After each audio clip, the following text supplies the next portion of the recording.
I am Janie Williams. I'm the farm advisor specialist, Arkansas Land Farm Development Corporation, Arkansas Land Community Development Corporation. We are happy to see you all this morning and thank you for coming. We're gonna have our welcome, Mr. Reginald Lambert, our Associate Dean of Student Affairs.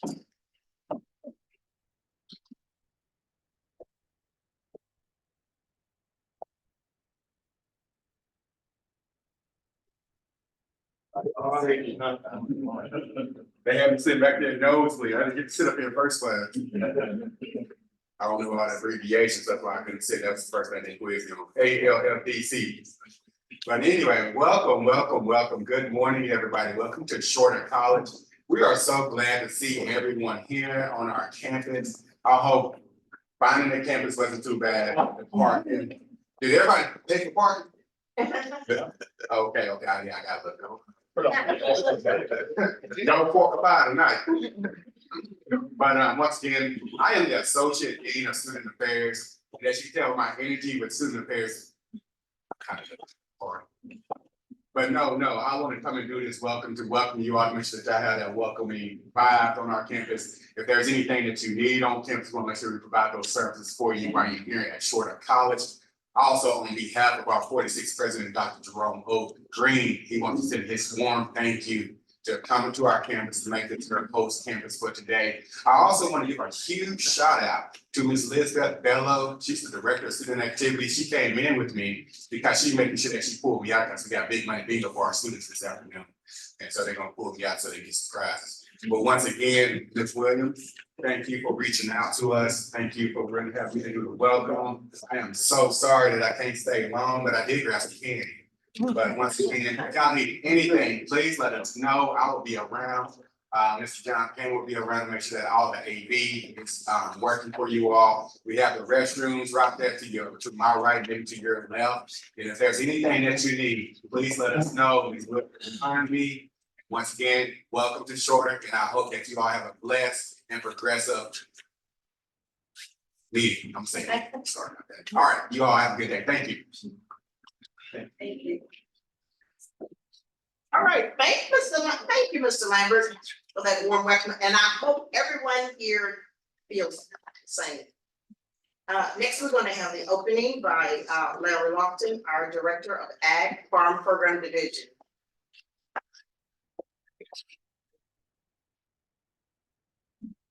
Good morning, everyone. Good morning. Nice to be all of you today. Thank you, Mr. Professor Lambert, for that nice welcome. But today we have a very nice agenda put together, and we hope it will be very rewarding to all of you to go over the various programs that USDA offer, programs and services. Many of you have expressed interest in a lot of these services, and I know that a lot of us have not been able to access a lot of these programs. So today we have put together a very impressive panel here. These folks are professionals in their area, please, and we know that they will be able to provide you with everything you need to know. As part of Arkansas Land Community Development Corporation, we are a member-based organization, board control, and we rely on input from our members to set up our agendas. So when each of you came in today, you were probably given an intake form.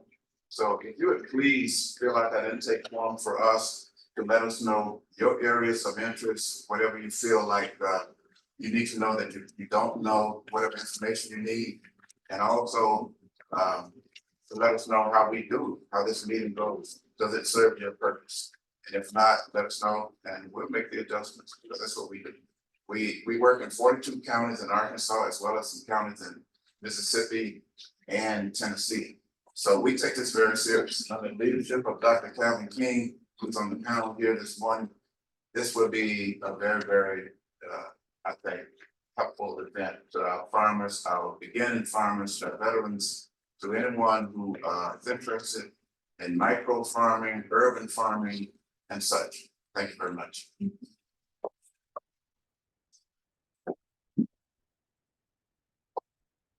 Thank you, Mr. Lofton. Now we're gonna have, one USDA urban and rural, community development information by our own Dr. Calvin King, Senior President.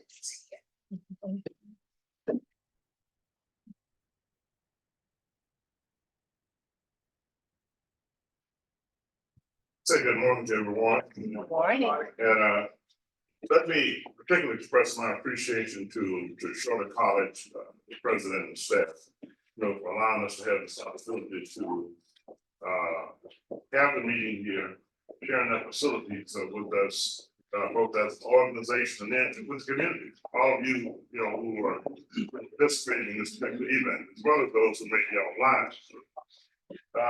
I'm not going to be with you long. I'll probably have some questions to our presenters as they come forward so we can engage more in discussion. And we really want to have discussion from the audience. So this is a meeting of engagement. As Mr. Lofton referenced. I'm going to talk about one area, prosperity communities. I'm not going to go into prosperity communities. Other than that, it's a program initiative or something that the USDA Rural Development had done some years ago. And it's a matter of communities working together to identify particular needs and resources that USDA has and how those resources can be applied to address those needs in their community. Most have applied to the ones that we have done has been in rural areas where you have small rural towns come together and say we have these common needs of the water sewer system. I know you all have been hearing quite a bit about that in some of our rural towns, particularly over in eastern Arkansas. Not just eastern Arkansas, I think there are about 10 or 12 small towns in Arkansas now that's having some very serious issues as it relates to rural water, our sewer systems. And of course, believe it or not, USDA is one of the major resources for those type of issues that have to be addressed at given points of time. The others on conservation programs, I'm going to say this and hopefully the panelists will talk more in detail about it. I call it fast track. And I think I don't know what the closing date is on that, but they'll will talk more in detail about the fast track and where you can participate in particularly the e-foot program, if you're interested in becoming an urban farmer, getting a hoop house built. And that has a lot of both opportunities and benefits in it. Can have a lot of benefits in it for you. You don't have to own 1,000 acres to be a farmer now. You can have a lot located in the urban area. You can access USDA resources for that with Farm Service Agency. And then, of course, the USDA resources with Natural Resource Conservation Services. Well, hopefully they'll talk about this fast track program. I think it closes this month. That they can process an application within a day if you have the information, all the information, and getting that application done and into the NRCS office for getting hoop houses up and other resources as well. Drones in agriculture. So we do have one of our programs. We're trying to engage more now in technology and how technology is being employed in rural areas. The technology as it relates both to drones and utilization of drones in dealing with agriculture on farms and field observation and things of that nature. We're doing some programs and initiatives on that now.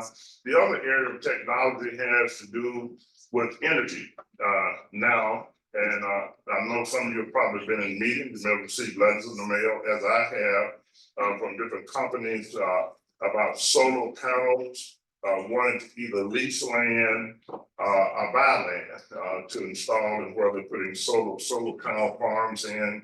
The other is the wind turbo. I used to call them windmills, but the wind turbos is really becoming a big item now. A lot of companies have been approaching individuals, particularly African American farmers, about 5 acres, 10 acres, or 2 acres, or 3 acres of land to put the wind turbo on. Again, it's energy driven.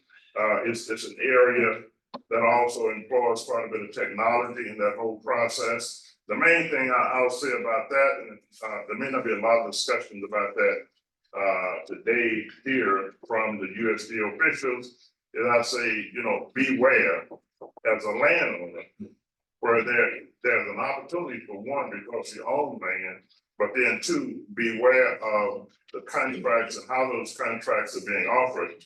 And my dad used to always say, if it's your property, make sure it's your contract, not their contract. And our responsibility now is to know more about it, and we are working to do that. If you are given a contract or offered a contract, I encourage you to get with us on that, so we can review the contract in detail. And the contracts are proposals are for appointing purposes when you're talking about a type of a partnership engagement by way of contract. It's something that should be a proposal, and it's something that can be negotiated, discussed, and look at it, knowing the market, know the market on energy prices, what is it selling for at this point. We hopefully will be in a position to have some people that can talk more about that in the future. That's really doing that type of work. Most of them are not in this area, but they're really doing that type of work. They understand the market. They understand, say, the market, the energy company that they're selling it to, and the type of revenue that's being generated, even off of 1 windmill, 2 windmills, or 5 windmills. So we'll bring more of that, to the table, in the future. It is definitely a pretty hot item now. I know there have been some meetings held with some of the Black churches in our local area, and people, those who are landowners that are going out. So they're identifying the landowners, be if you're air property owner, whichever, and they're approaching them about accessing the land for that purpose and dealing with the wind turbine for energy purposes. Air property, I just said air property. This is it has been an issue, continues to be an issue in African American communities, air property. For various reasons. The law has changed on air property. If you do not and have not received a copy of our air property educational manual, we have some here on display. I encourage you to get a copy of that publication. The risks and dangers now, and when you have an air property issue, and one individual sell their interest in that property and say, I'm a speculator, and I know this is air property land, and I identify some of these areas, and you can do that, just go to the courthouse and everything. And you identify one, and you send them a letter, and say, I will give you, and say they have hard interest in that interest in the land, and say 5 acres in the land. There's a total of 20 acres, 4 people involved, 5 acres. But anyway, they sell their 5 acre interest. Now, once they sell that 5 acre interest to my limited liability corporation that's dealing with the energy issue, then I'm in a position then to, and it may be worth $5,000, it may be worth $5,000 an acre. They say, I need $5,000 now, so I'm just gonna take the $5,000 from my 5 acres at $1,000 an acre.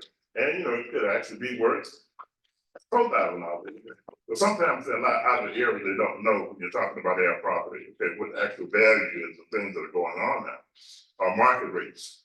But if that occurs, although there's a different law now in Arkansas on air property called the Unified Air Property Act, if that does occur, it puts the other heirs in a position that they are going to have to respond, because if I come back and say, I want my interest out of that land, my 25% interest, okay? And I have 5 acres there, so I want my 25% interest out. Then you say, well, no, we're not gonna pay you $5,000 for that 5 acres you have. It may not be worth that, because on that part of it's wooded areas, some of it got some lowland areas and all that, but it doesn't matter. I want $5,000. Well, once they petition the court, if they petition the courts on that, to get their interest out, the judge ruling normally would be, they must first offer the other heirs the value appraisal value of that property. So that's that becomes a court ruling. Then I send you a letter saying, I want the value of my property is I paid $2,000 an acre, and I got 5 acres. So I know they only paid John Doe $5,000, I'm not gonna pay him that much, $2,000 an acre. And he paid only 5,000 for the whole 5 acres. Well, by law, and if that's the appraisal value then, so this is an after fact knowledge growth for family members. And that's on average, it's 5,000 both on the clear land, the low land, and the wooded land area, but it's averaging, say, $2,000 an acre, about $2,000 an acre. Well, if you do not pay that, and that's the appraised value, then that petition that has been filed in the courts, they can force that property to be sold. They can force it to be sold and enforce it to be sold, say goes to an auction. And of course, I'm the bad guy. I'm gonna be there to buy it at the auction. I know I'm gonna get it below market price, at that point. So those are things to be mindful of on the air property side. We can talk more about that, just take the question. Now, farm certification, USDA is gonna cover those areas. That's very, very important. If you have a vacant lot, and you wanna become an urban farmer, 2 vacant lots, you can get a farm number and you can turn that vacant lot that can become a farm. And they'll tell you about the resources that can be beneficial for you in those cases, becoming an urban farmer, or just a small farm. If you have 5 acres that have not been being utilized in a rural area, and it does not have a farm number at this point, I encourage you to get one and make that property available as what we call the micro small farm. They can access farm financing for it, as well as other resources through USDA that deals with major, what I call capital improvements and value, increasing the value of that farm based on how the diversity and how it can be utilized. So that's all I have at this point. I'll be available for other questions and be a part of engaging in some of the discussions and questions with our panel members. Thank you. Thank you, Doug. Next, we're going to have on our program, Natural Resource Conservation Services, ALCDC, a lot of heard of. So our first representative, we're going to call Travis Cottle.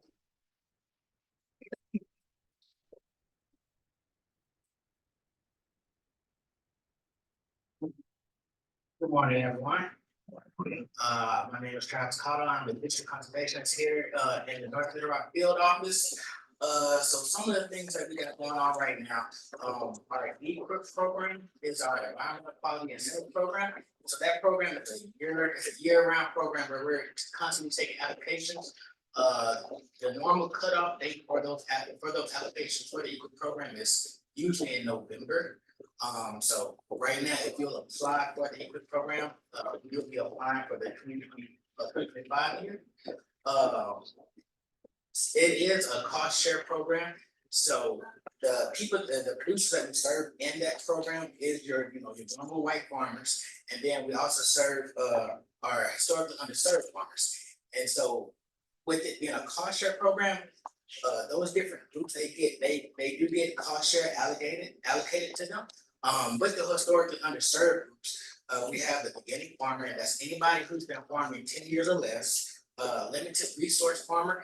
There's actually a website that you can go to get that calculation. After I speak, I will give you my number, and if you guys want to apply, you guys can give me a call, and I'll forward you an application. And that application will have that website where you can figure out if you're a limited resource farmer. A veteran farmer, that's anybody who's been honorably discharged within the past 10 years. And then socially disadvantaged. Socially disadvantaged is Black or African American, Hispanics, Asians, Native Hawaiians, and other Pacific groups, Native Americans, and Alaskan Natives. So along with that cost share, if you are a part of that historically underserved group, you're liable to get 90% cost share through EQUIP program. The other program, one of our other mainstay programs is the CSP program. conservation stewardship program. And it's pretty much an enhancer to the EPUT program. And pretty much it is a 5-year program where you're dedicating yourself for a contract for 5 years, and you are implementing enhancements. In EPUT, we call them practices. In CSP, we call them enhancements. All you're doing is building up on those practices that you done through EPUT. The same cost share rules apply, but with the CSP program, it is a little bit different. So your first year, you can get up to $4,000, and that's just a base payment.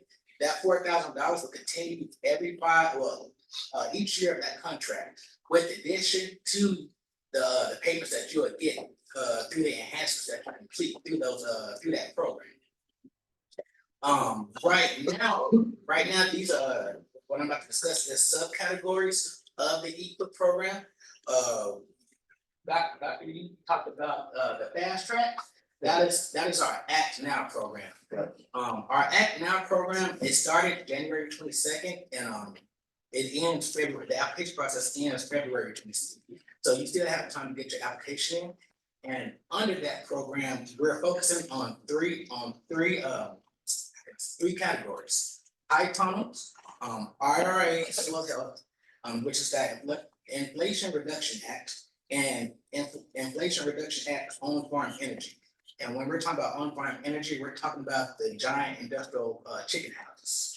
But what's more so pertaining to this group when it comes out to urban ag, the high tunnel, which is one of our practices that we prescribe.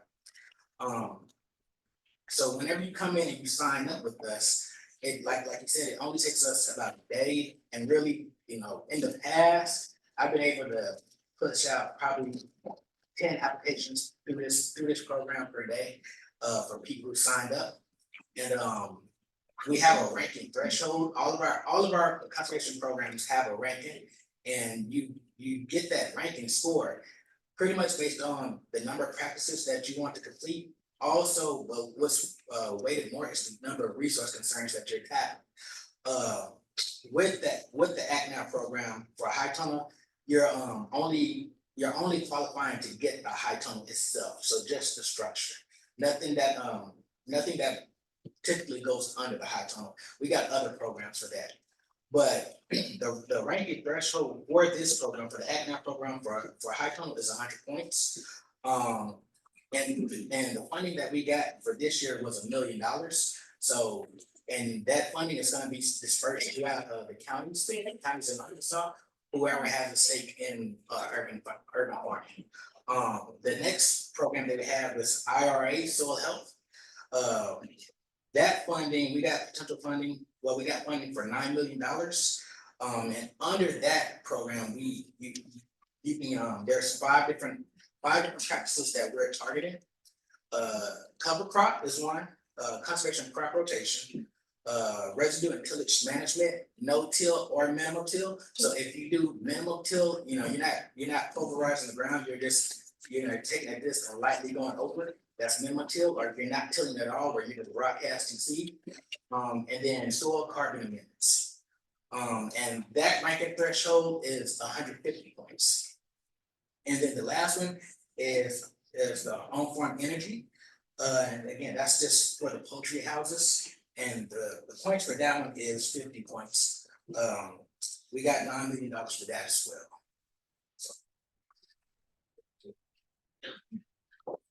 Thank you. So if you guys want to take down, get a pen, you can take down my information, and you guys can give me a call and get you signed up. You guys can let me know whenever you're ready. Mr. Clark, so what we're gonna do is we'll have some discussion questions at the end, and I know I have some for you. Okay. Okay. My telephone number is 479-295-9141. That's 479-295-9141. It's a Bentonville number. I used to work in Bentonville, so. Thank you, Mr. Connor.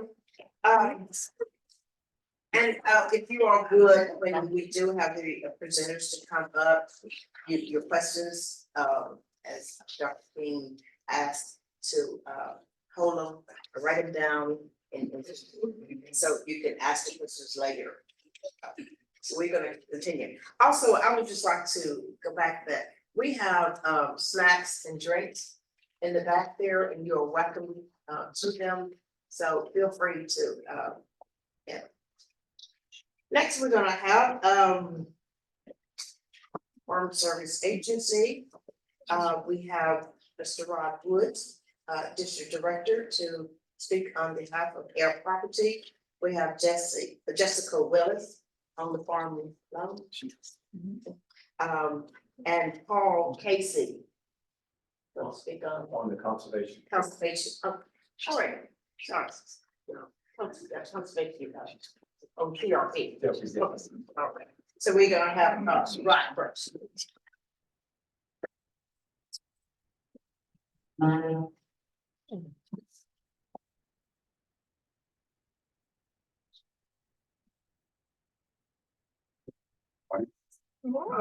name is Rod Woods. I am the district director for the Farm Service Agency for Area 6, which covers Pulaski, Lone Oak, Monroe, Jackson, Phillips, and Lee County. And that's, yes. And so basically, every county that's put within the state 40 already helped. That is the district that I oversee. What I'm here to talk to you about is air property as it pertains with participating with the Farm Service Agency. The manual that Dr. King has put together, that's geared toward the legal process of it. And it's I just scanned it. That's the first time I've seen that book, and it's an excellent book. Most of the information, if you go to a lawyer, would cost you some money, and that's good. They putting that out there for you free, so that you don't go to a lawyer and be in the blind for what he's talking about. It give you good background information when you sit down. But when it comes to participating in our USDA programs, any money that is being paid out through the USDA programs must be given to someone who has a farm and a farm number. Now, the problem in that is that when you're dealing with air property, sometimes that can be difficult. The normal process is if you have some land, whether you inherited it or bought it, you just bring in your will or the deed to the county office in which the land located in, and we would give you a farm number based on the people's names that are on that deed. When you have air property, that can't be done because the deed that you have doesn't have your name on it. It has people's name, one or more people's name on there who are deceased. So that creates a air property situation. One other situation that can create air property is someone who's has divided out the land and divided it out equally, but it's all one tract. That can inadvertently create an air property situation too. So either one of those situations is considered air property. And what you would need to do is they have recently, last few years, because I've been working for the Farm Service Agency over 33 years, something like that. Try not to keep up with it. But those that during that year, for years, we didn't have any mechanism. If it was their property, we just basically turned you away.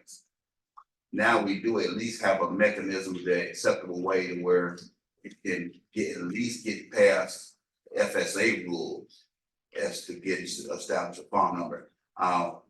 There is a form that you can do yourself, although I don't necessarily recommend it unless it's in very specific situations, called an affidavit of heirship.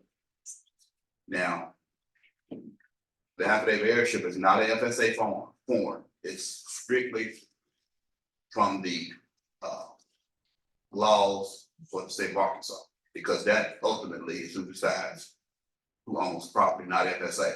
FSA will never, ever decide who owns land.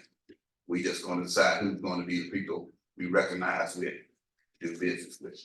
So, the affidavit of heirship, you get, basically, is you get two people who are familiar with your family situation. And you'll list the people. I tell people to take that original deed and whoever's on there, you start listing their children. Hopefully they still living. If not, then you're gonna have to go through the children's children. And you list those. It can be, depending on how many times, generations of, God said be fruitful and multiply. So it could be a long process, depending on how many heirs and how long it's been. Because I've had people who the original deed was in the 1920s. And it's been changed since then, because that person died without a will. And without going into the history of that, there's good reasons why people, especially in the minority area, didn't do wills and have not been doing wills. They didn't have access for a lot of it, and then too, they didn't trust the access that they did have. So that's one reason, and we recognize that, and we're trying to remedy that. It's just hard for the government to make a rule about air property that applies to all 50 states, when all 50 states might have different rules concerning this. It's state law that rules property ownership. So you take the affidavit of heirship, you list all those heirs on there. You list the property that you're in question.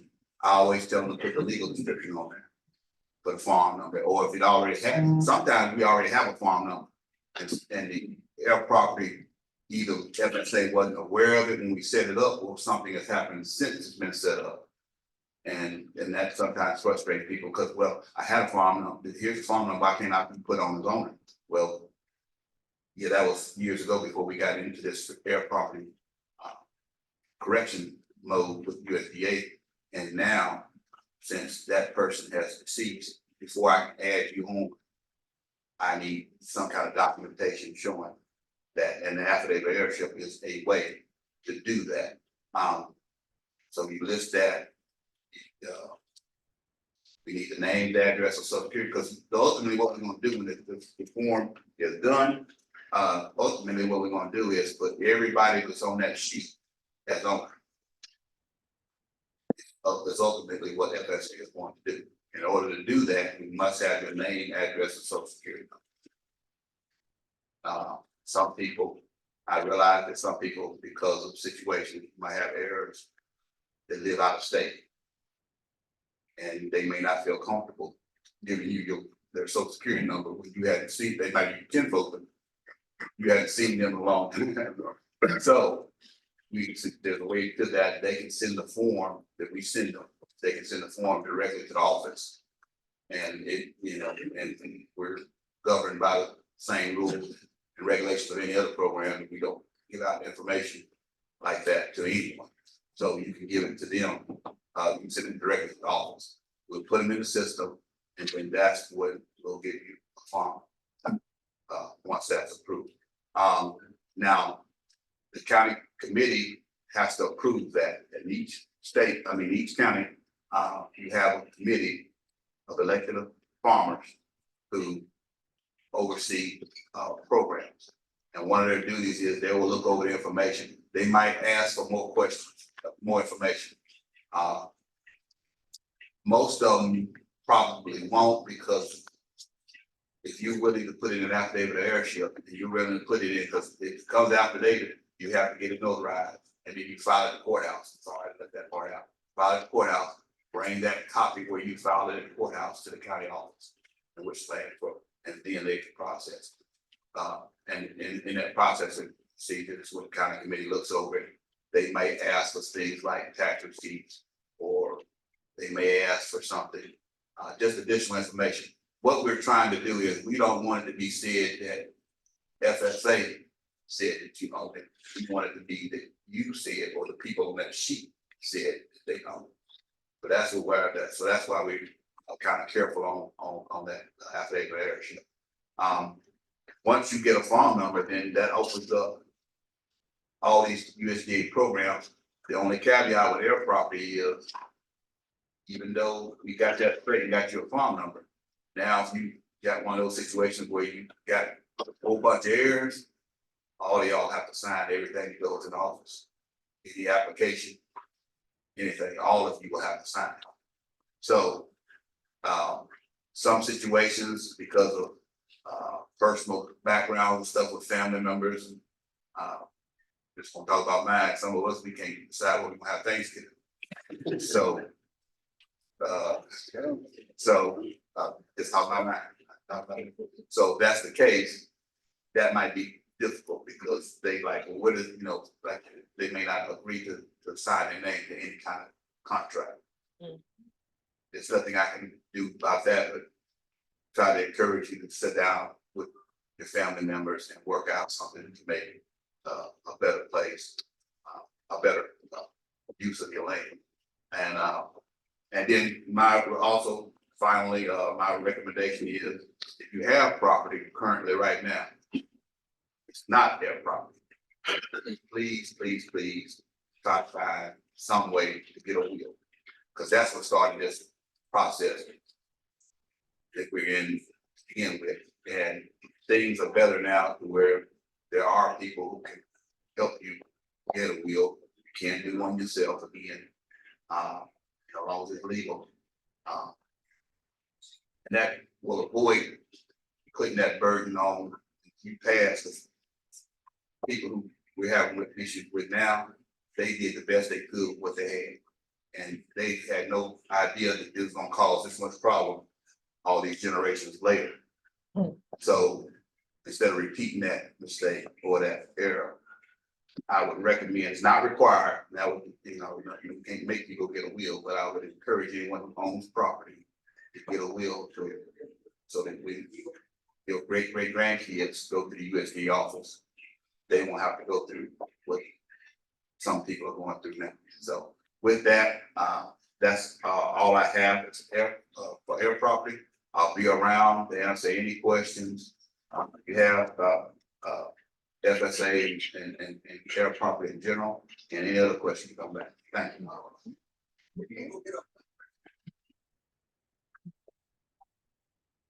Thank you, Rod.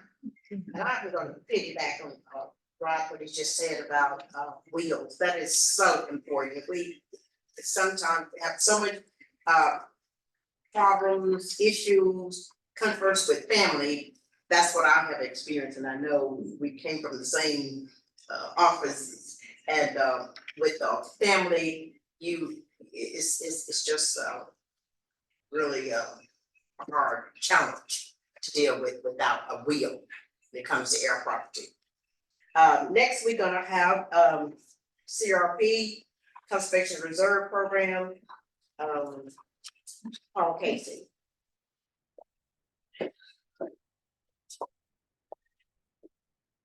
Thank you. Glad to be here. Again, I'm Paul Casey. I work with the conservation programs for FSA, and I'm going to briefly touch on the Conservation Reserve Program, commonly known as CRP. It's probably one of the oldest FSA programs out there. The purpose of CRP is to take sensitive land that's been in production and to put a permanent cover on it to solve what's called a resource concern. So that there's some sort of a environmental or resource concern on that property. And if there is, then there's the potential to get it enrolled in CRP. And how this works, the first step is getting a farm number. And Rod covered that with when he talked about air property. So if you're interested in CRP, the first step is to go to the FSA office. And if you've already got a farm number and your land identified, then you're one step ahead. If not, then it's a fairly painless process. Sometimes there's swapping quite a bit of paper to get a farm number. Once you get the farm number, then you would work with the Farm Service Agency to look at eligibility criteria, because there's eligibility criteria for the land. There's eligibility criteria for the producer, whether it's an individual or entity. And once the eligibility is established, the second step is to work with an RCS. To look at the land, to see what kind of a conservation practice is suitable and what would address the resource concern. And once that work is done within RCS, then it's back to FSA. So it's a process going back and forth, and you'll be having conversations with FSA and then RCS, and sometimes the three of y'all may be at the same table. The objective is to address a resource concern with a practice that fits into your management and desire on what you want to do with the land. And of course, it's all it's a voluntary program, just like any other FSA program. And as you go through the process to see what practice you might want to do, or what you may be eligible for, if in that process you come to the conclusion that's not going to work with you, then you're able to stop and to pull out. Each year, there could be several CRP signups. And right now, we have opened the continuous signup. And it opened January 12th. The deadline, as of now, for continuous signup is July 31st. The thing with the continuous signup this year, and I'll back up, in the continuous CRP is non-competitive. And it's on a first come, first served basis. And under past signups, when someone was interested, they could come in, express their interest. Let's say that they make their offer, they sign up for CRP, for the continuous CRP. It would go through the approval process, and the land can be enrolled in CRP. Nationally, there's a cap on the number of acres that can be enrolled in CRP. And the USDA is getting close to hitting that cap, and that cap is set by the Farm Bill. We're still operating under the 2018 Farm Bill. And so what that means this year is this continuous CRP. It's still on a first come, first served basis. But instead of it being open in contracts able to be approved the whole sign-up period all the way through July 31st, contracts are going to be approved, or offers are going to be approved in what's called a batching process. So the first batching process we're in right now, it runs for any offers made from January 12th through March 15th. On March 15th, there's a cutoff. And anything that's any kind of CRP offer that was submitted on March 15th will go to the national office for approval. Once those are approved, the national office will see, can we do a second batching process? How close are we getting to the 8th? And so if you're interested in CRP, I advise you to go to the office and to the FSA office and start those conversations now to get that process rolling. In the past, last year, we had a continuous sign up. We had a general sign up. General sign up is a competitive sign up. So they're going to be looking at how environmentally sensitive the land is. And then last year, we also had a grassland sign up. As of right now, we only have the continuous sign up open. We don't know if or when there'll be a general sign up. We don't know if or when there'll be a grassland sign up. We find out those as they're opened up. So that's a brief overview of the CRP, and again, I'll be around to answer questions.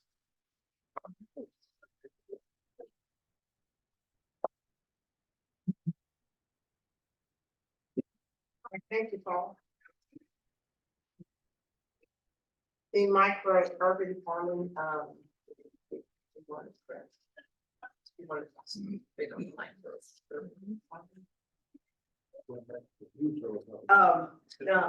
FSA, because it's a new program, they did not have anybody yet to speak on it, so that's what I was just asking, to say something on the. You will? Yeah. Who wanted to say something? You want? Okay, I you can. Yeah. Okay, I don't really okay, have- good. Okay. Nothing to speak about. I mean, I don't mean that, like, it is something to speak about. What I'm saying is, it's so new, and I'm trying to be careful of what I can say and and not get in trouble with my boss, George Washington. Pulaski County has been selected as a urban farming area. But most of y'all from Pulaski County, y'all know that there are places where you can't get the fresh vegetables and things, grocery stores have left. And so their idea of urban farming has been set up across several urban areas in the United States. And Little Rock, Pulaski County area was selected as one. We're in the process of getting that set up to where there will be an office where farmers can come in, urban farmers, actually any farming, but we're specifically going to target urban farmers that are trying to address the food deserts, they call it, areas that we have in Pulaski County. As far as the programs, most of them will be administered through NRCS. And on our side as FSA, our task will be, because FSA, I left that out when I talked about it earlier, our main focus is on this is establishing the records. That's FSA job with any farm. So the only place you can get a farm number is through FSA. And that's what we'll be doing on that with urban farming. Like I said, it's still in the we've had a few meetings and Rondo Wynn has set in on some of them, especially at the state office. And like I said, anything else, well, and another reason I'm nervous about saying a whole lot is when we went to that meeting, we was thinking one thing. And then by the time they opened up the meeting, they're like, this isn't what we thought it was gonna be, or what we were told earlier. And so it's changed. So it may change again. Since nothing has been put down in writing. Only thing for certain is that Pulaski County will be an urban farming initiative here in Pulaski County. You have some additional. Yeah, I was just gonna announce and thank you, that this is a pamphlet on urban ag. Okay, For USDA, and I lay them on this front table, and also this is a pamphlet on getting started, and it addresses it at some point in here. This book talks about doing business with FSA, NRCS, and RMO, okay, and it tells how to get started. And then these, postcards are for farmers.gov. It's a QR code on here, and you can find an abundance of information on any USDA program at this one site. It has a lot of interactive tools that you can use to help you make your decisions, but it also has a page that addresses urban ag. And I'll lay these at the front and you can get them later. thank you. Like I said, she's our outreach coordinator, so she has all the information and stuff about our program. But that's all I can say as far as right now. And you may hear about there's other states already have it up and going, but we were just picked up, I guess, this year. This year. Yeah. Last year, they picked up 12 cities as pilot cities, and this is the second round, and they picked up, Little Rock. And it's also pamphlets here about taxes, USDA and taxes. So I'm gonna lay all of these here, you're welcome to get. And then, like I said, that's all I have about, and Dr. King know more, because right now, everything is in the planning stage. And I don't know, you may be involved in the planning, I don't know who's all. On that stuff, I mean, they're trying to pull in everybody they can, make it work, it's gonna be a collaborative effort. Multiple agencies, we're already making contact with the mayor's office.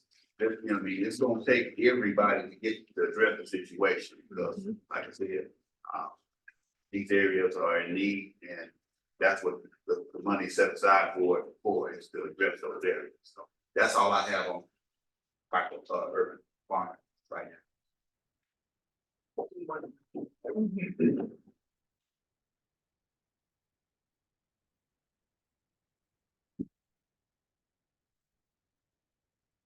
Yeah, let me just say a couple of things in regards to that. One, it's very good to see Mr. Woods here. You know, he's always the most knowledgeable person. I found him to be one of the most knowledgeable people that I know as it relates to USDA program, the Farm Services, and some of the other issues as well. Keep this in mind. While they are now still, this is in the 2018 Farm Bill, you know, it's urban agriculture became a part of the Farm Bill itself. That's one. So you know that in the Farm Bill, urban farm is recognized. Now, how they're dealing with the administrative process behind that is what is coming to be a different story. Okay, so you got legislation, you got appropriation, and you got administration. So from an administrative perspective, the rules and guidelines behind that, and how they both identify, look at, and some of the other rules as it relates to program areas, and when you look at urban, they're doing some work on that, and they're forming committees. You know, they got these committees here, committee here, state committee, you know, national committee. I think they just recently appointed some new people to the national level. Okay, so you know, we don't have to worry about all that. One is in Farm Bill, urban farm is recognized by way of the Farm Bill 2018. Second, in order to be recognized as a farm, you can call yourself this farm, call yourself urban or whatever, and being eligible for USDA programs, you must go to Farm Service Agency on the program side to get a farm number. So whatever the acreage is, you know, you must go to FSA to get a farm number if you don't have a farm number already, in order for you to get the other program services on the NRCS side. So now, one definition of urban may be different from another definition of urban. I've heard some say, well, if you're within the city limits, now they call it micro urban farm. Now, actually, we were the ones started to put the micro into it because they didn't want to recognize our small rural farms as urban. I said, we could call it micro urban. And so we micro farmed and urban farms. So they found it now I'm saying micro urban farm. Now, and that's what we used to call small farms. 1 acre, 2 acres, 5 acres. I know none of y'all know about this. If you had an acre of okra, you had to pick okra and stuff. Now, acre of okra, you folks, trust me. That's a lot of okra. You never had that experience. And you picking it every other day. A lot of okra. It don't even have to be an acre, be half acre. Buddy. I guarantee you got a full day's work 2 days a week. And you're not resting well enough, 2 days you have off to be ready for the next day. Mhm. So if it's Monday, Wednesday, and Friday, you better get on the rest you can on Tuesday before Wednesday, but normally we have something to do in between time on Tuesday also. Same thing with cucumbers, peas, and all that, but I was raised up in that environment, people. And they call it truck patches then they, from truck patches, and now they call them micro urban farms. And now the way I look at it, I said, we had an integrated farm situation, though. We had a micro farm on one side, what they call the truck patch. Those 3 or 4 acres those out there that you raised everything was gonna eat in the household. And then on the other hand, we had our cotton and soybeans and corn to feed the livestock and wheat in the wintertime, okay? So we had an integrated farming operation, micro and regular farm. The other thing behind, remember this, on the urban farm, there are some programs available while they're dealing with the administrative procedure and processing that. One is with the State Department of Agriculture. State Department of Agriculture.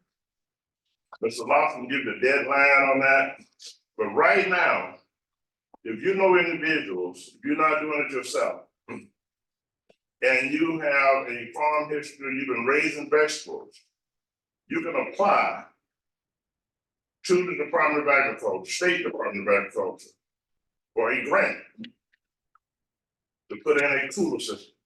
Did y'all know that? See, well, now that's why we have these work sessions. We inform each other, okay? See, now we inform the USDA, right? So the State Department of Agriculture and everybody, and that's what partnerships are about, don't get me wrong. You know, partnership, everybody's gonna have something off. So, you know, on that side, this grant program with the State Department of Agriculture, our staff attended the meeting. I think that roughly a total of some $5 million. It's about, right, it was Larry, it was $5 million, Approximately, yes. approximately $5 million that's available. That's gonna be a first come, first served basis, okay? There's an application process, we've been working with individuals, getting the application done, you have to have I forget this number, what is it, Mike, it's EI what?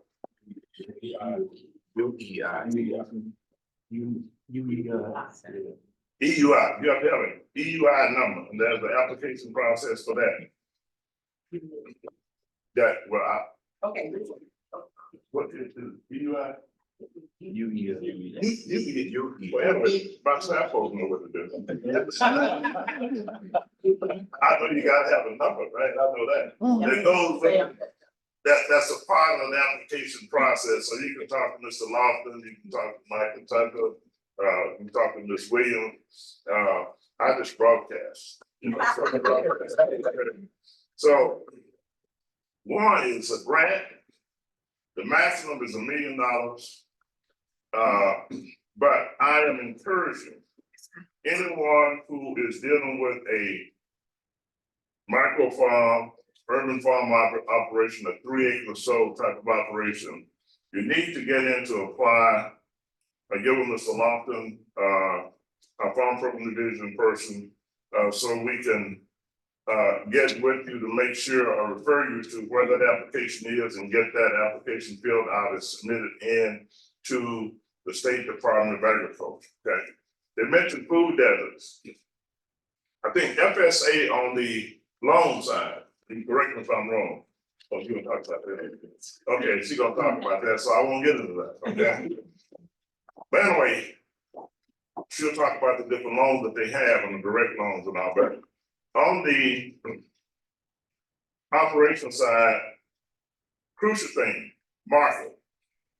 In addition to that, and you referenced the food deserts, there's a structure already now within the context of where food deserts are located.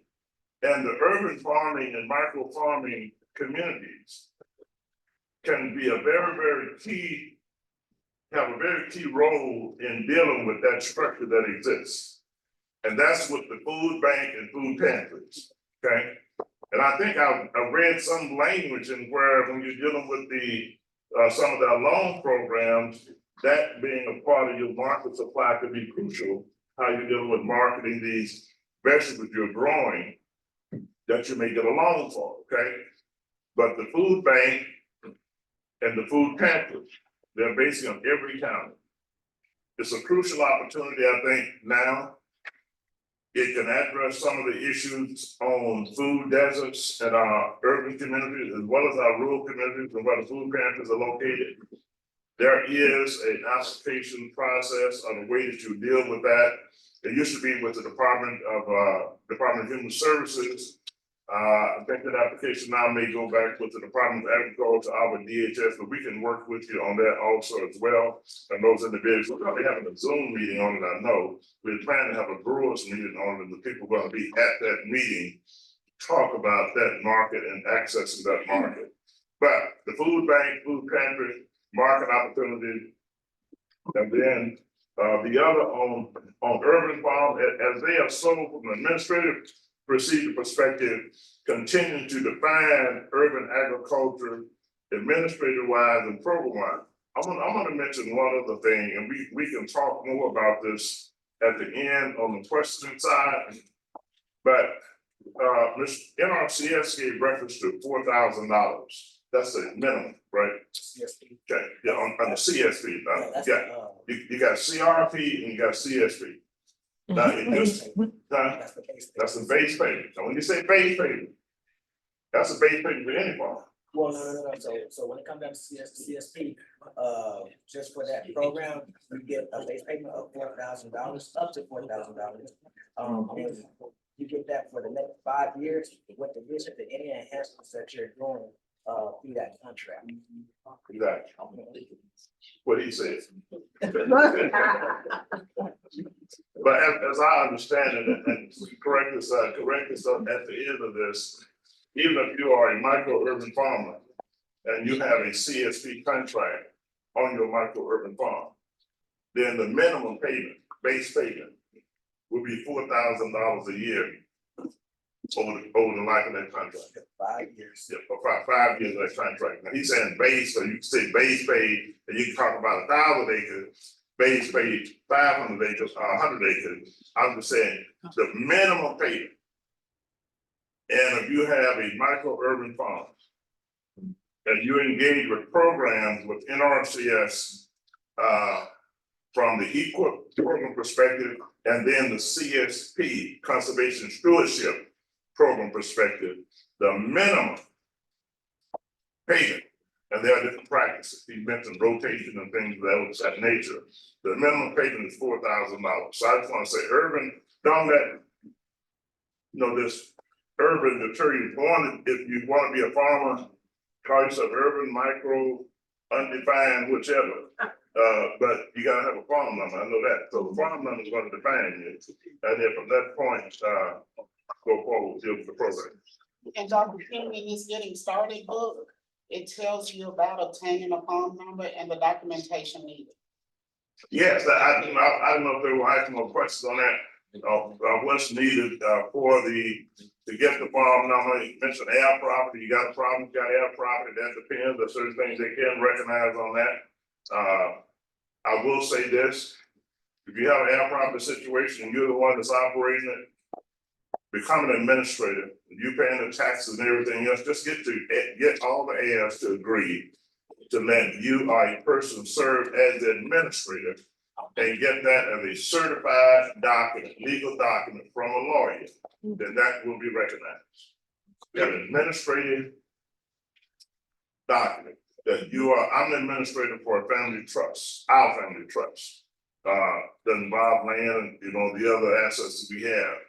But that was by way of probate process and the living trust, and that then being probated through the courts to create that. If you didn't do any of that, and no probation and dealing with estate and formulation and form of the trust, it was just an estate without a will, get an administrative authority document with an attorney. Read the book, it shouldn't cost you that much, the lawyer will know exactly what you're asking for. Once you have the administrative procedure, and I'm gonna tell you, in some cases, banks won't even let you put money in the bank. If something comes to the estate, and I know that for a fact, that, I say, okay, well, no, I'm the administrator, well, that's fine, you gotta get this on file, because the checks are made out to the estate. Okay, so I have to present or put on file at the bank that I've served as administrator for the estate of the trust to deal with the files of the money. So that's one way of dealing with that, the administrative.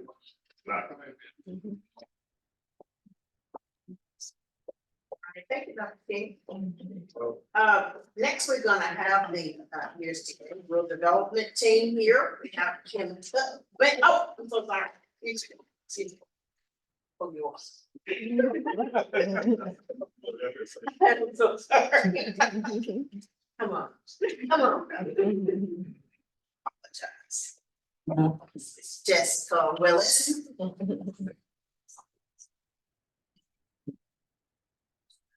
Good afternoon, everyone. So my name is Jessica Willis. I am a farm loan specialist here in the state office in Little Rock. And I'm just gonna go over the farm loan programs that we have available that we offer. So FSA offers several programs, direct loans. We offer farm ownership loans for the purchase of farms, construction of buildings or capital improvements. We also offer operating loans. The operating loan funds can be used for purchase of livestock and equipment, poultry, as well as financing any operating expenses. And so each of these different loan types has different terms. So for our farm ownership loan, we have a term of up to 40 years. And for our operating loan, we have a term from 1 to 7 years. And so regardless of which loan it is that you apply for, we have some general eligibility requirements that you do have to meet. And some of those general eligibility requirements include having acceptable credit history, Having no previous debt forgiveness by the agency, including on guaranteed loans, as well as, you must be the owner operator of the farm after closing. And those are not all of the general eligibility requirements, but just a few. And so, in addition to the general eligibility requirements that we have for all of our loans, we also have some specific eligibility requirements. One that I always like to bring up is when it comes to our farm ownership loan, which is our loan for the purchase of land. In order to be eligible for a farm ownership loan, one of the biggest eligibility requirements that we always run into is having a 3-year farm management requirement experience. And in that, the operator must have been involved in operation for at least 3 out of the last 10 years.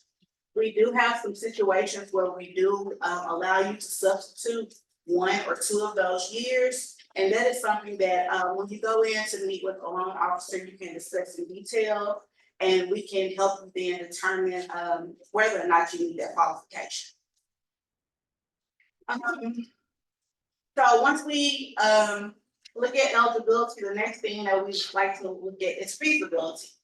In order to be eligible and receive an FSA loan, your plan for your operation has to cash flow. Have to be bringing in enough income in order to cover your expenses as well as cover any farm related debt.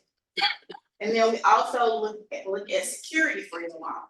So depending on which loan you have, we do have different security requirements. So your loans at least have to be secured at 100%, which means if you're getting a $50,000 loan, you have to be pledging collateral that has a value of $50,000. In some instances, those loans do have to be secured up to 150%. So again, you have a $50,000 loan. Well, now you might need security with a value of $75,000. So again, that is something that when we sit down, we can talk you through, we can explain, we can look at the assets that you have available as well as the requirement for the different loans that you are applying for. And another thing is just providing technical assistance. So in the event that you get this loan application, and thankfully, it has been condensed. So within the last year, it has gone from a 20+ page application down to, I believe, 12 pages. Our offices do provide technical assistance. You can call up your local FSA office, set up an appointment, and someone will sit down and go through the application process with you. In addition to providing technical assistance in the office, as Ms. Rondo mentioned earlier, we have a website, farmers.gov. On that website, they have a farm loan assistance tool where you can go online and you put in information about what it is you're looking for funding for, and that will help you determine the type of loan that may interest you to meet those needs. You also can now apply online for FSA loans.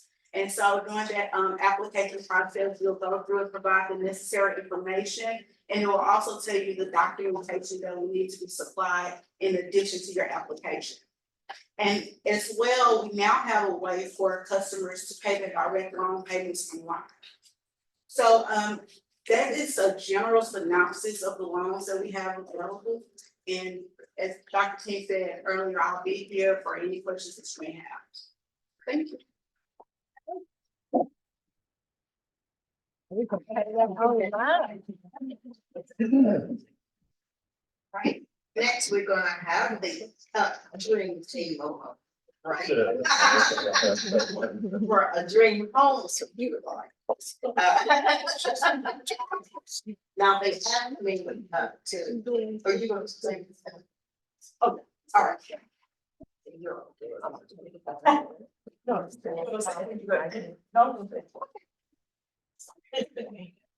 yeah.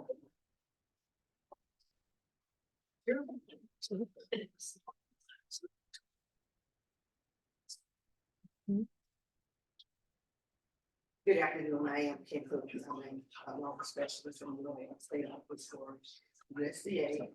We're helping service. I'm gonna now read it from the moment of vision. Yeah. Can you hear me? Do I need to- That's why I want to see you. Is it okay?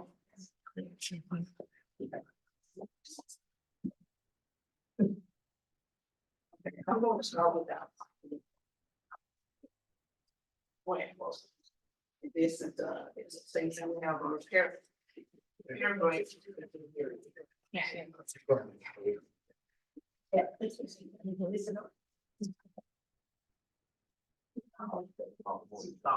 Okay.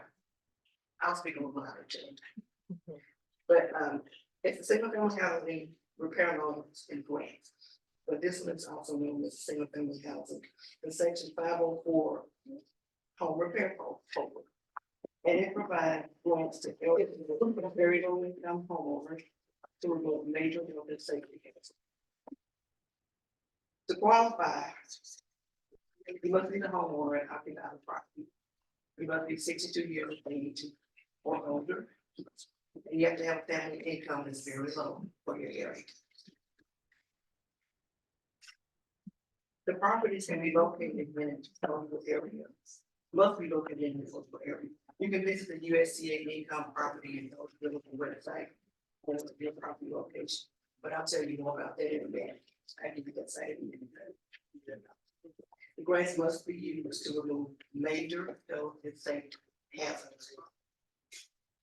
The maximum amount for a grant that you can receive is $10,000. You may need $3,000 right now to do plumbing repair.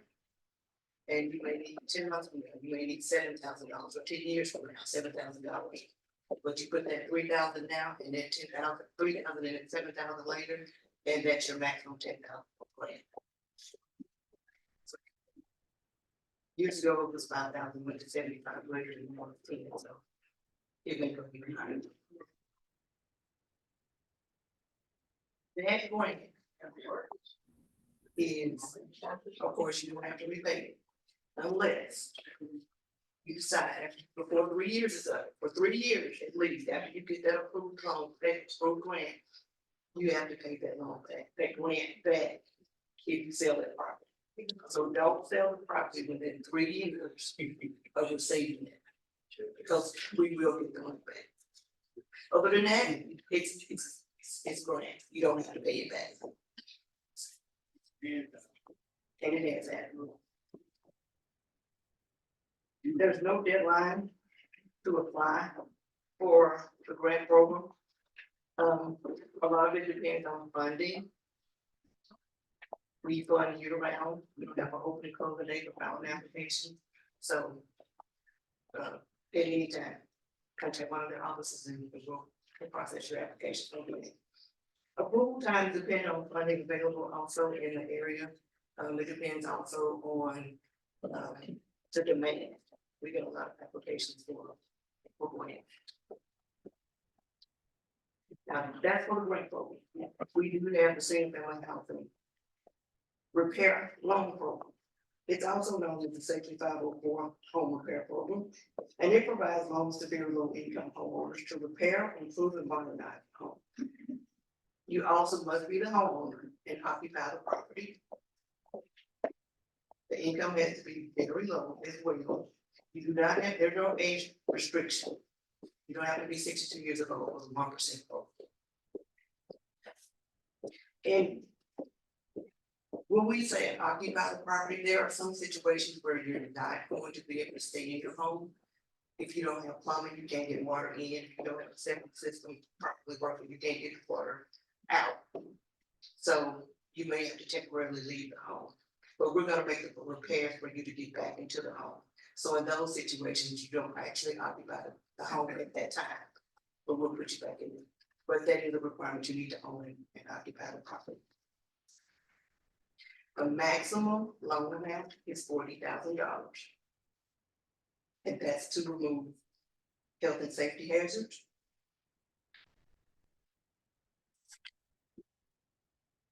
To repair, improve, and modernize homes as well.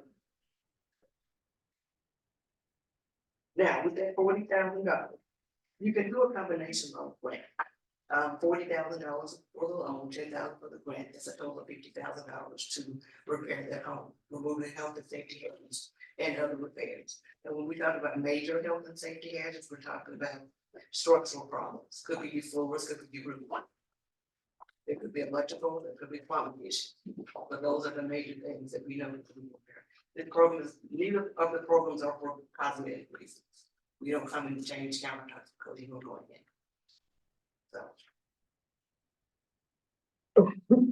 And the grant, and I said 40,000 is the max. You can also, with the combination, it may be a balance of $7,500 each. So it just depends on what you qualify for and how much the repairs are gonna cost.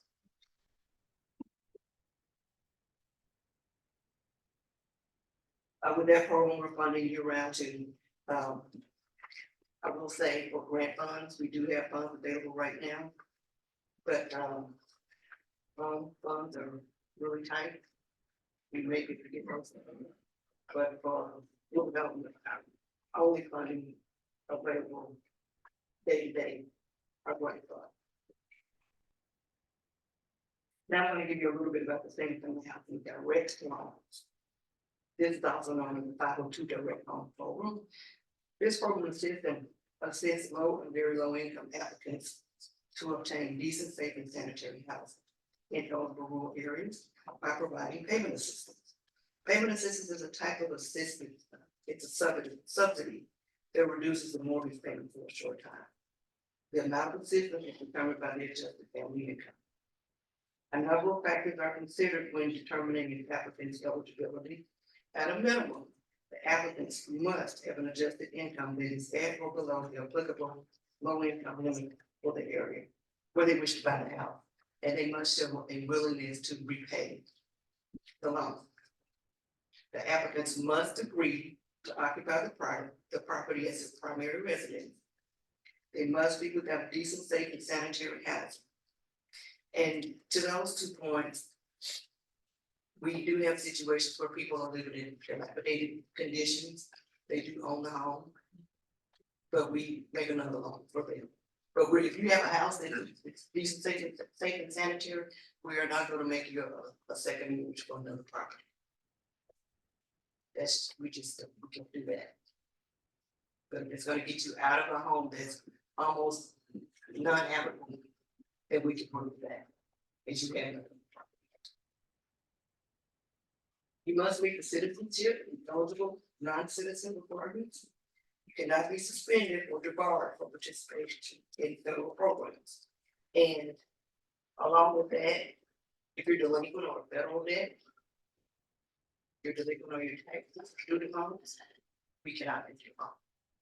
So you can't be delinquent on one federal fund from another program and then pay funds from us. So properties financed with direct loan funds does not have market value in excess of the applicable area loan. Cannot be designed for income producing activities. Applicants must meet the income eligibility for a direct loan. Loan funds may be used to help low income and purchase homes in rural areas. Of course, funds can be used to build, repair, renovate, and purchase and repair sites, including providing water and sewage facilities. That's when I say purchase and repair sites. If you're constructing a home, we can purchase that land. We can prep the driveway. We can do the driveway and all that. So it's not to get confused with us just buying land for we can't do that. We'll buy the land that you plan to build upon. A maximum loan amount is $377,600. That's the most we can loan, and this is across the state for every county. That's our maximum. The interest rate in January was 5.125%. As of today, February 1st, it's going down to 4.65%, and that's a fixed rate for 33 years. We do 33-year loans. And it can also go up to 38 years for a very low income family who cannot afford to repay it at 33 years. No down payment is typically required. If you have assets over a certain amount, then you may be required to make a down payment. For elderly families, $20,000, if you have assets over $20,000, then you be asked to make a down payment. For non-elderly families, it's $15,000. Now, let me clear something, we're not taking your retirement, we're talking about non-retirement assets. So if you get CDs or savings accounts with those amounts, then we're gonna look at using those. As far as the processing time, it depends on funding availability, program demand, and completeness of the application. If you can get the application pieces to us, we can get it processed a lot quicker. And program demand. These have been some last 2 years at least, applications have been raining in. So we have a ton of applications.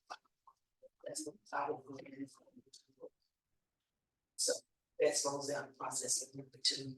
And like I said, right now, we only have 5 available for the final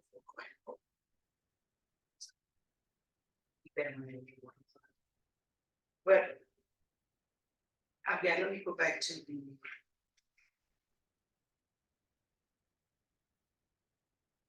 your package has a sheet inside, and one that has backpacks on, and that folder on the left hand side. In that folder on the left hand side, there is a website, our website, rd.usda.gov. You go to this page, you can do your assessment. There's a eligibility assessment that you can check your income and the property location on that website. A little bit more about the income eligibility and the rural area eligibility. We can assist with populations, we can assist communities with populations below $5,000. And that's for every county. If the populations are above 35,000, we cannot work in those areas. Little Rock, Texarkana, West Memphis, Fayetteville. We cannot work in those cities, they're not considered rural. So, person would have to choose a location that's out in the county that's more rural. Keep that in mind.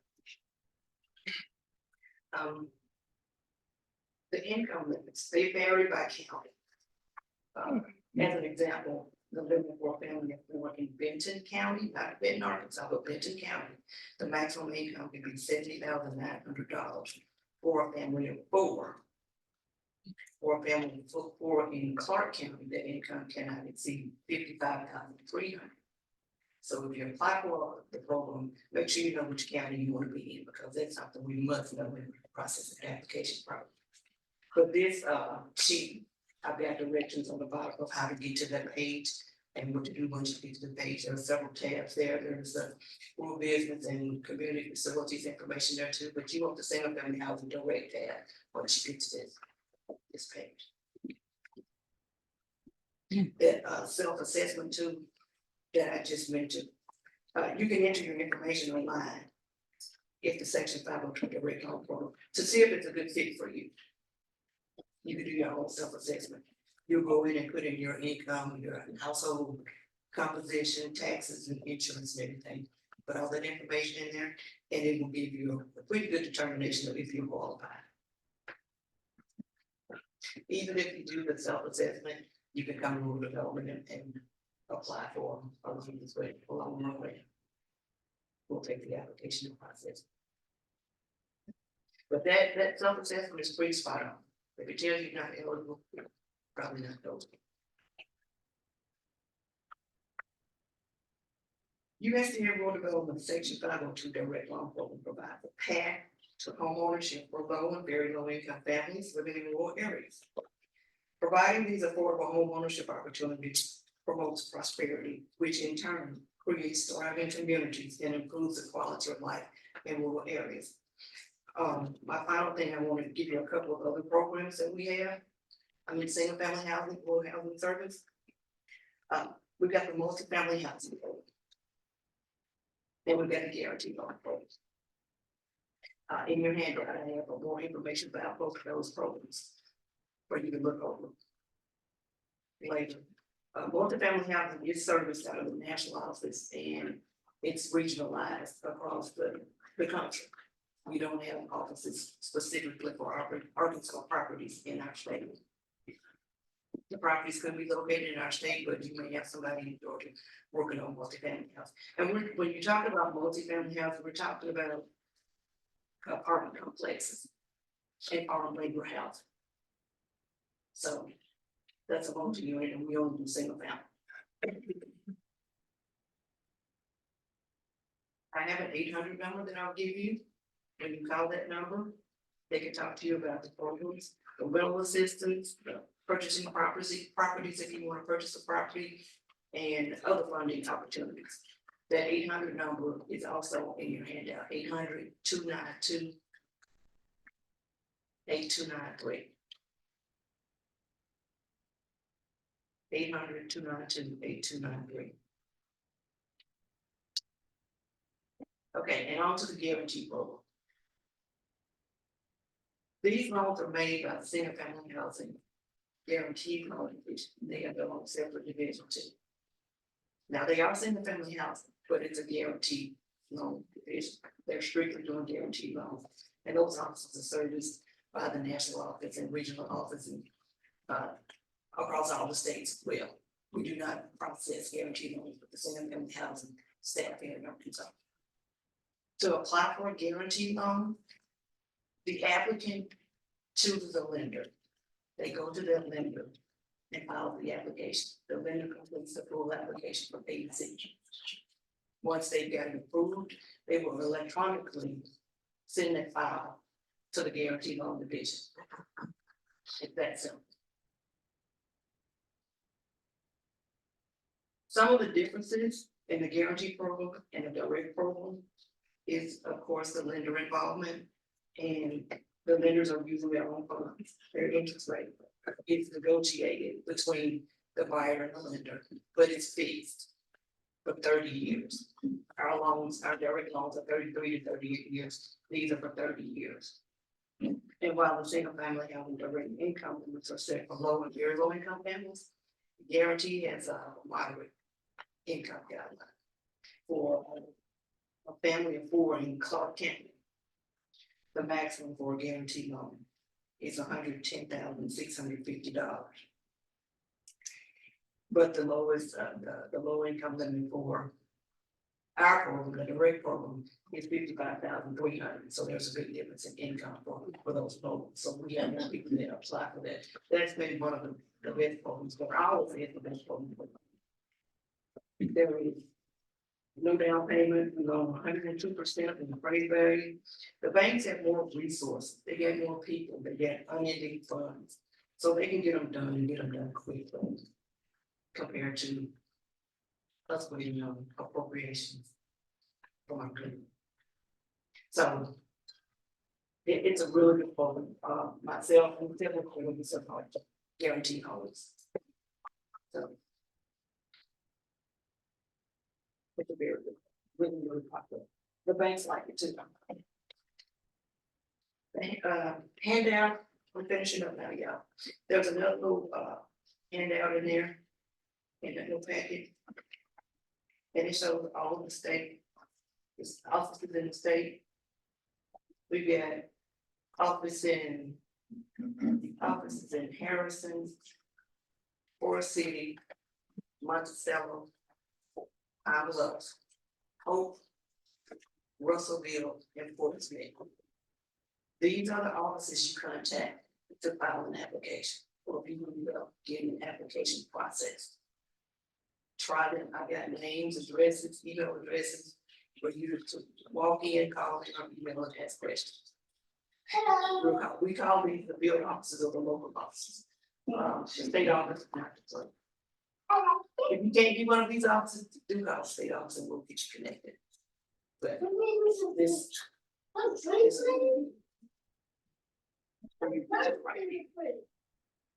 Okay, that's my presentation. Thank you for supporting our local communities.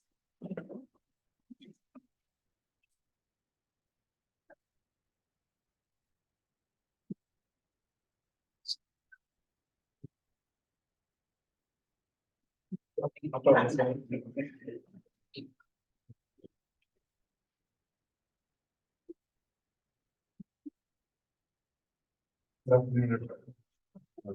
name is Richard Lauer. I'm a loan specialist with Rural Development Community Program.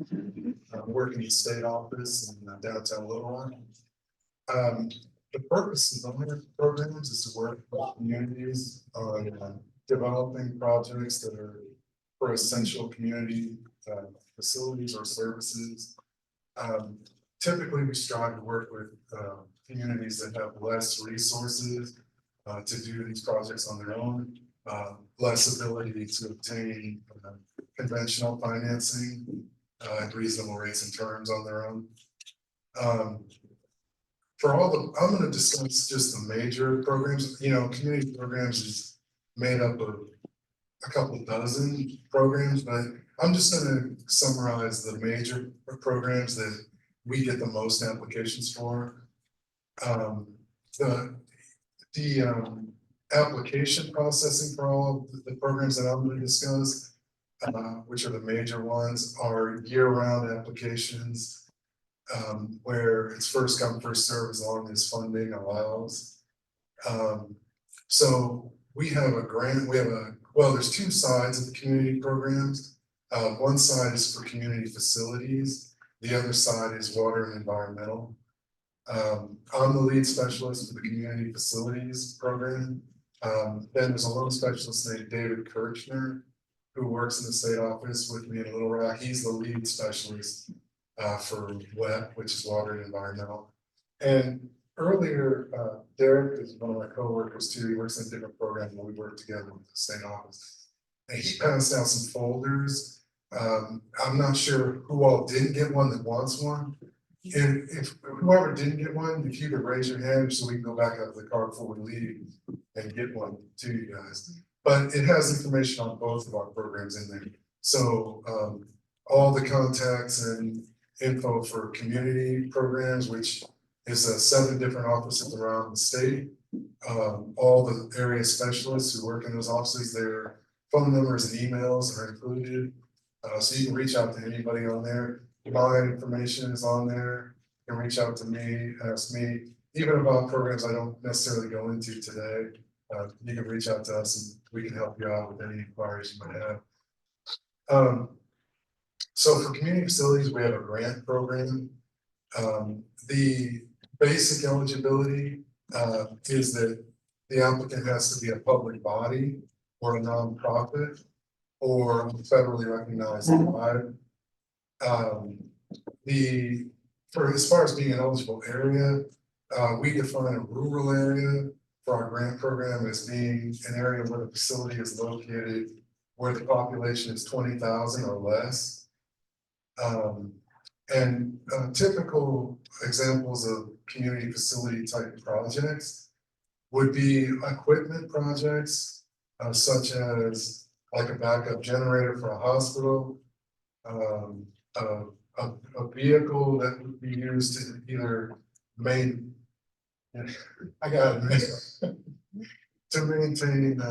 to maintain safety or maintain the streets. So like a street department vehicle or a police vehicle, those types of things.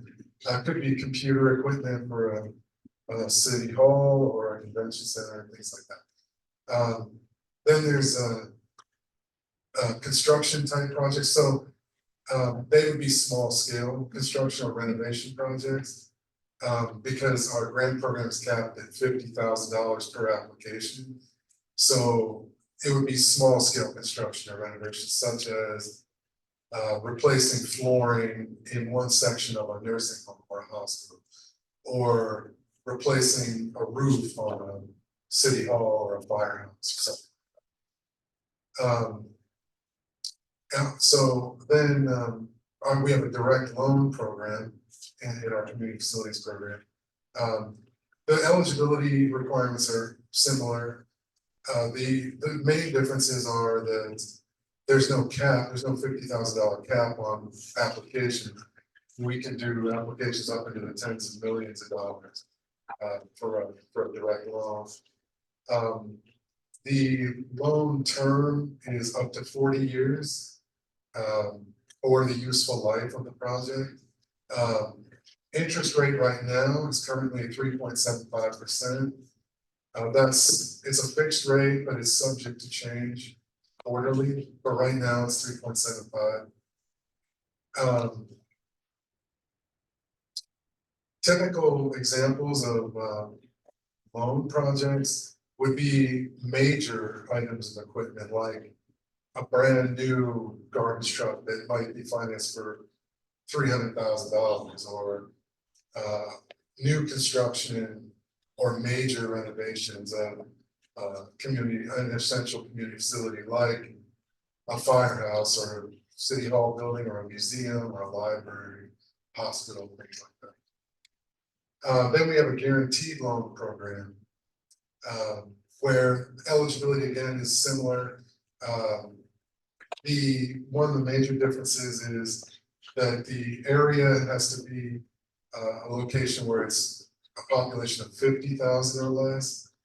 So it's a little more lenient, and that's generally the case with the guarantee program. It's got more lenient regulations than the direct loan. Because in the guarantee loan program, Kim touched on it a little bit already, but it's similar in that the USDA's customer is the lender instead of the borrower. So the lender actually approaches USDA, makes application to do a loan for up to 80% of the principal of the loan that they're lending to their customer, which is the ultimate borrower. And so the rates and terms are negotiated between the lender and the borrower. USDA doesn't get involved in that, except to ensure that it's a reasonable rate and term. But those are fairly lenient regulations. Guarantees tend to close. The loan closes a lot faster than a direct because you're working with a private lender rather than the federal government, so it's much faster. The borrower has more freedom in how they choose to procure for the project, construction method, those types of things. With the direct loan program, there's only one construction method that can be approved at the state level, and that's a straight design, bid, and build. Anything aside from that, there are other construction methods that can be requested, but that has to go to our national office, so that extends the time, until closing as well. There's a more stringent environmental review that's required for direct loans versus guaranteed loans, et cetera. So guarantees are much quicker. On the other side of that, you can obviously get a better rate with a direct loan than you can because you're getting a federal rate rather than a commercial rate. So you can get a better rate with the direct program. Loan term, generally you can get a lengthier term with the direct program. Like I said, it can be up to 40 years or the useful life of the project, whereas a commercial loan will typically be 30 years, maybe even less, depending what you're financing. A piece of equipment, like a fire truck or something, they might give you 5 years. So anyway, I don't want to get too much into the details. Maybe there'll be something in the Q&A if anybody has a specific question, but so anyway, the other side of the program is water and environmental. And the major program there's a lot of smaller programs, but the major program is the direct loan and grant program, where it differs a little bit from the community facility side in that there is no standalone grant program as far as direct, loan and grant. All grants are tied in with loan projects. So, but there isn't like a hard cap. It can be, the loans can be for tens of millions of dollars.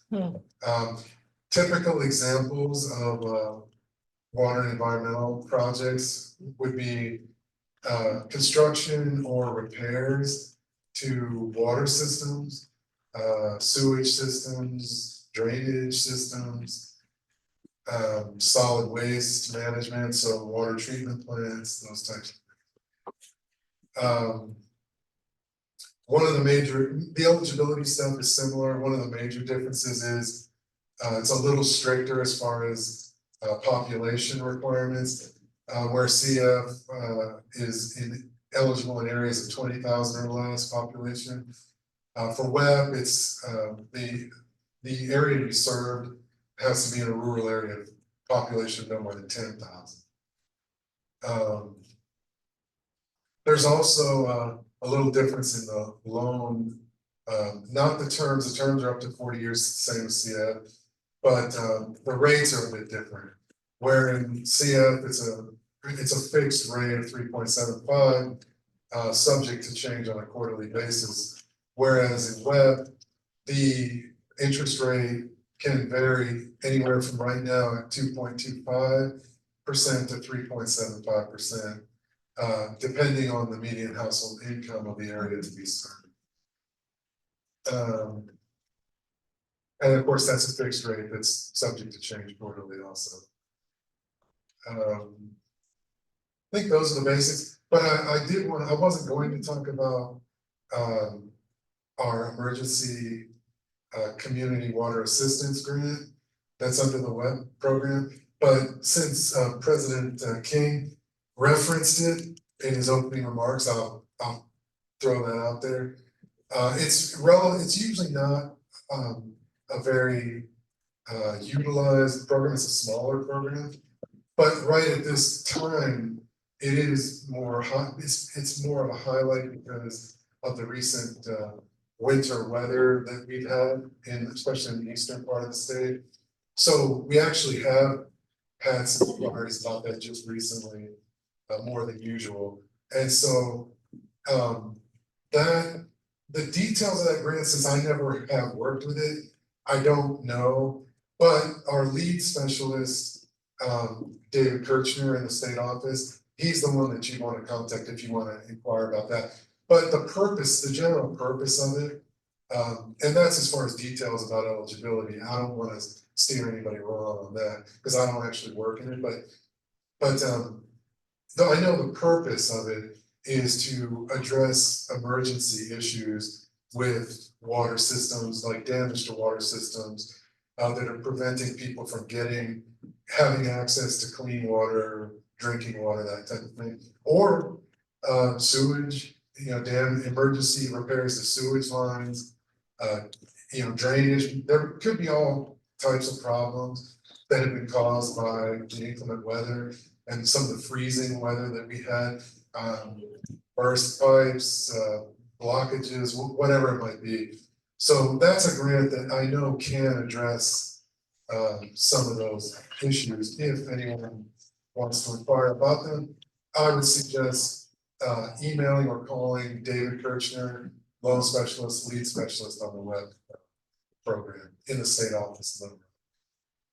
And that pretty much covers everything. And if anyone has any questions in the Q&A portion, I'll do my best to answer those. And like I said, if anybody didn't get one of those folders earlier, let one of us know before we leave, and we can go out to the car and get some more. Okay, thank you. All right, thank you, Rich. My name is Derek Andrews. I am a loan specialist for the BNI program within the state office here with Mr. Richmond, Ms. Hooks. Like he said, the BNI loan guarantee program, business and industry program. A lot of our things that Richard mentioned are similar. Remember, my guaranteed loans go up to 10 million for the state. Anything over $10 million, we have to go to the national office to get approved. So we're trying to create or spur economic activity in these rural areas. So if you have a business, that's been in business for a minimum of 2 years or more, and you want to expand your business, you may want to refinance the debt within that business. You may even want to purchase new equipment. well, you can come to us and we will talk to you and sit down with you and try to work something out in order to get that funding. Now, as Mr. Mauer said, the borrower works directly with the lender. It's a misconception that you can call our office and just talk to us, which you can call me. I love it. I love customer service.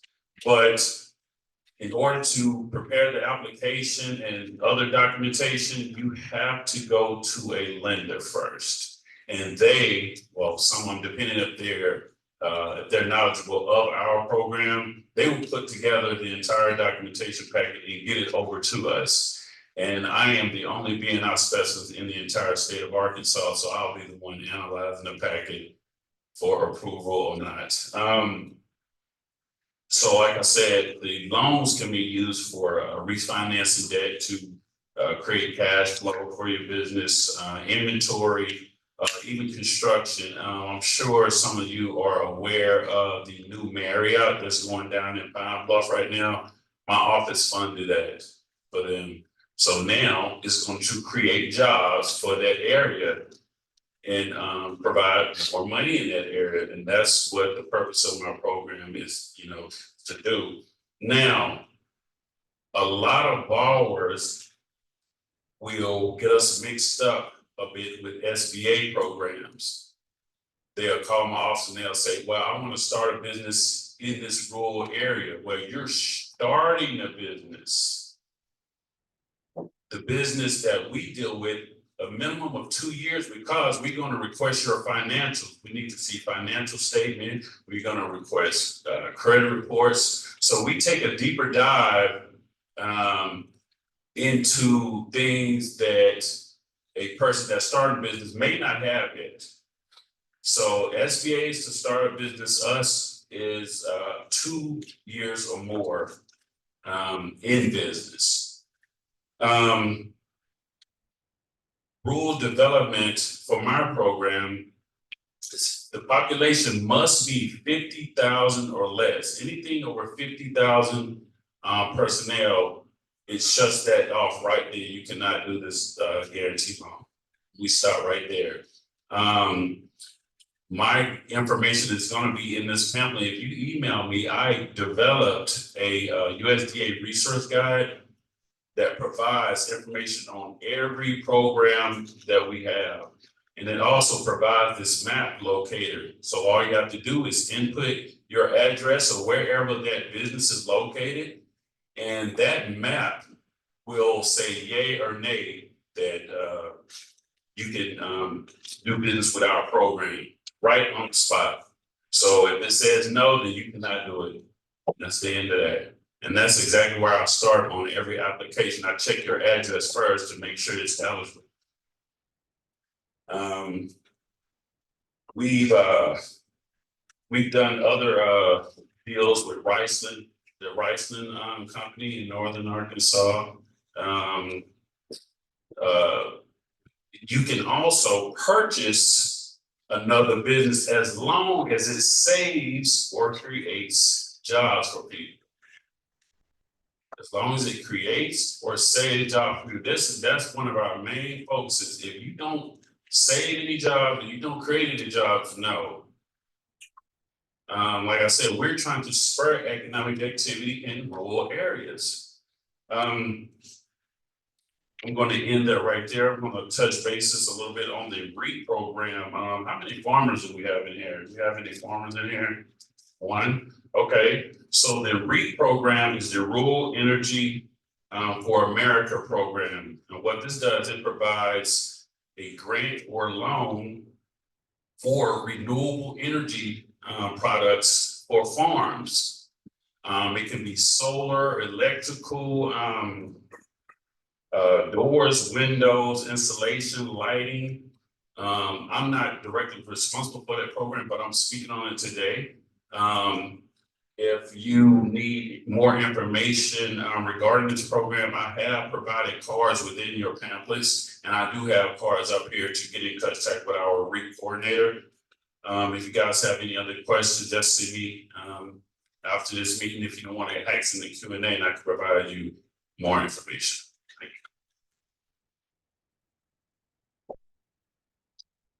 Thank you. So as Derek Richard stated, if you have any, if you wanted more information on their information, then those, he left them out there up front. Think, Barbara, take it away. If you need any more, then they can go to the car and get them. So next we have question and answers. So if you have any questions.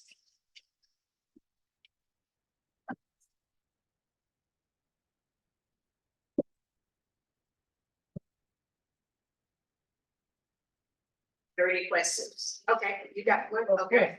Oh, here, you want, I want to direct this to Dr. King. okay.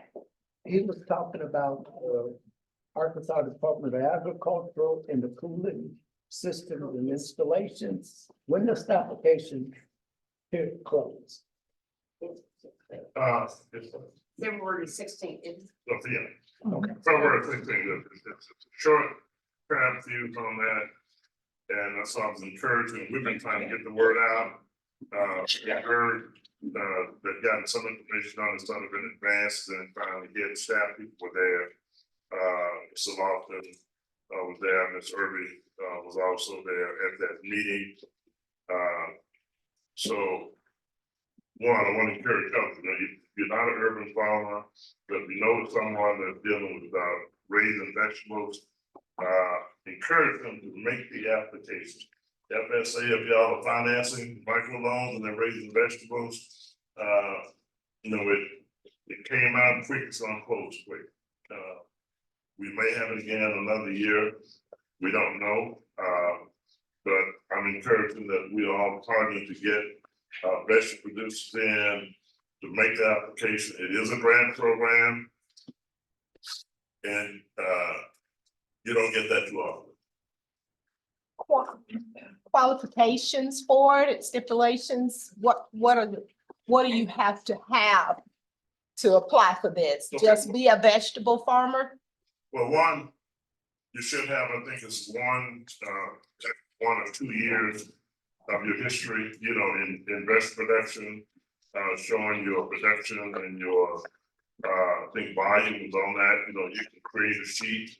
I encourage people, you know, you're filing your Schedule F.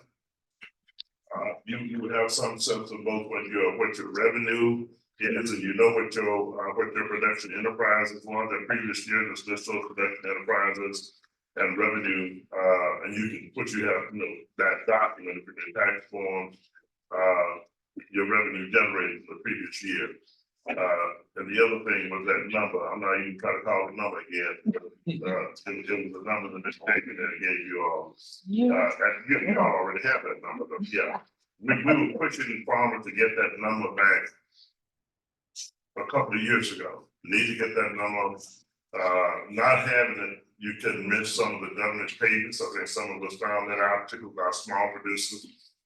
Micro farm producers, they missed some program payments. I was challenged to get the payments out to them. So the number is one, and then of course the actual application. It's not a long, complicated application.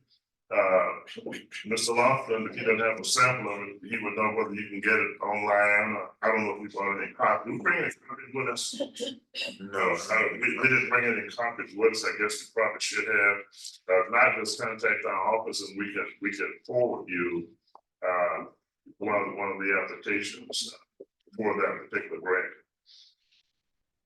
Let me say this, everything that was talked about here today with every agency. Can I make one quick one? Yes, sir. Go ahead. And I'm gonna close this down too, because I know it's been 2 hours already. I'm gonna start with NRCS, make sure we have that we're fully connected on the information with NRCS, and it's just clarity more than anything, summarizing everything we have. This on the eCorp Max program, the Max program closing date is for the booklet for the Act Now program. I say Mike, but Yeah, the Act Now program, Act Now is February 22nd. February 22nd. That's what I call it, the fast track. Now, I'll say, so that's just the Act Now program. So under EPIP, there are other opportunities for urban farmers. We do have an urban farm funding pool, alternative crops, which we consider, fruits, vegetables, and other alternative crops. That's another funding pool. And then we have our high tone funding pool. So you do have different funding pools that you can enter in to receive assistance. The Act Now is just a straight shot program. Well, mine said this is about fast. Yeah. Okay, you get fast, you get in, will be the process in one day. So, and it takes some of the weights off. You don't have as many weights on it. Cause we have that piece to go in, they're still on the waiting list. If you're on the waiting list, you've been in before, you have not gotten funded yet, I encourage you to go in and try to get on that particular program and that one day process. The other, be very clear, equal program, that $4,000 max, $4,000 minimum payment on the Conservation Reserve Program. I'm gonna switch now over to air property, FSA. To get real good information, there's also a loan program for air property. FSA does not administer that program until I'm correct on that, okay? A loan program for air property. FSA does not administer that program directly. It's a third party CDFI, Community Development Finance Institution, that administers that program. It can be used for covering both legal expenses as well as purchasing the interest on particular air out where you have undivided interest on the air property. I know one CDFI, I don't know if they're on the list or not, but I'm sure you can go on the website and pull up the CDFIs of those third-party lenders that deal with the air property loan program. And again, that's the FSA program. Conservation Reserve Program question, what's the acreage amount that's being paid on Conservation Reserve Program? The dollar amount per acre? It's varied by county. Well, what's the average? So, it range, I'll say it's, hesitant to give average, but Well, look, it realistically. well, give it a low. So in low, there's some counties it'll be in the $30 an acre. And then in other counties, it'll be 100, a little bit better. It's based on soil type and soil quality. So if you have any interest, go to your office. They can tell you the rate. What soil type you normally get the highest figure? I don't know the particulars. It's broken down. There's, each county might have over a dozen or more soil types. It's completely dependent on the. Yeah, I know like sandy clay, sandy clay is normally out there. Used to be sandy clay was normally the higher type, the higher. County committee, you can with surrounding counties, which is still you see. Once the soil rental rate is set by the national office, that's within soil. Okay, and I'll say that I tell anybody who owns land, they have it rented out, you may want to check to see the Conservation Reserve Program, see that as an option versus you having rented out. You may get more than what you're getting off of regular crop rent right now, particularly dry land, putting into the conservation. That's 15 years or 10 years. It depends on the practice, so it could range 10 to 15. What the easiest practice. It depends on the producer of the land. It really, and that's where NRC, working with NRCS comes in. They'll cover all that with the producer. It's what it takes to. Yeah, what's the rules on land, not a rule. Right. Okay. All right. That is actually going to check that. It's just good knowledge to have on your farm and on your land. General knowledge, particularly air property. The other one, the CSP, conservation stewardship practices. Anyone who has air property, who have land and have it rented out, understand the conservation stewardship program, the CSP program with NRCS. And if you have a CSP contract on your land that's being rented out, it would be good if you do, because that means they're managing your farm better. Am I right, Mr. Carter? Okay, that means that they're dealing with better farm practices.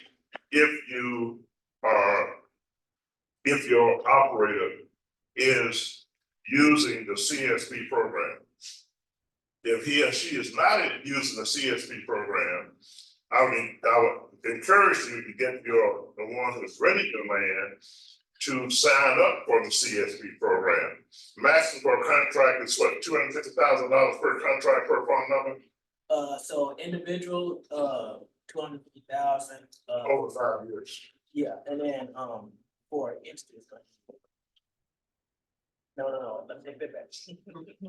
So for individual contract, maximum is, I wanna say it's 40,000, and then for an entity is 80,000 maximum.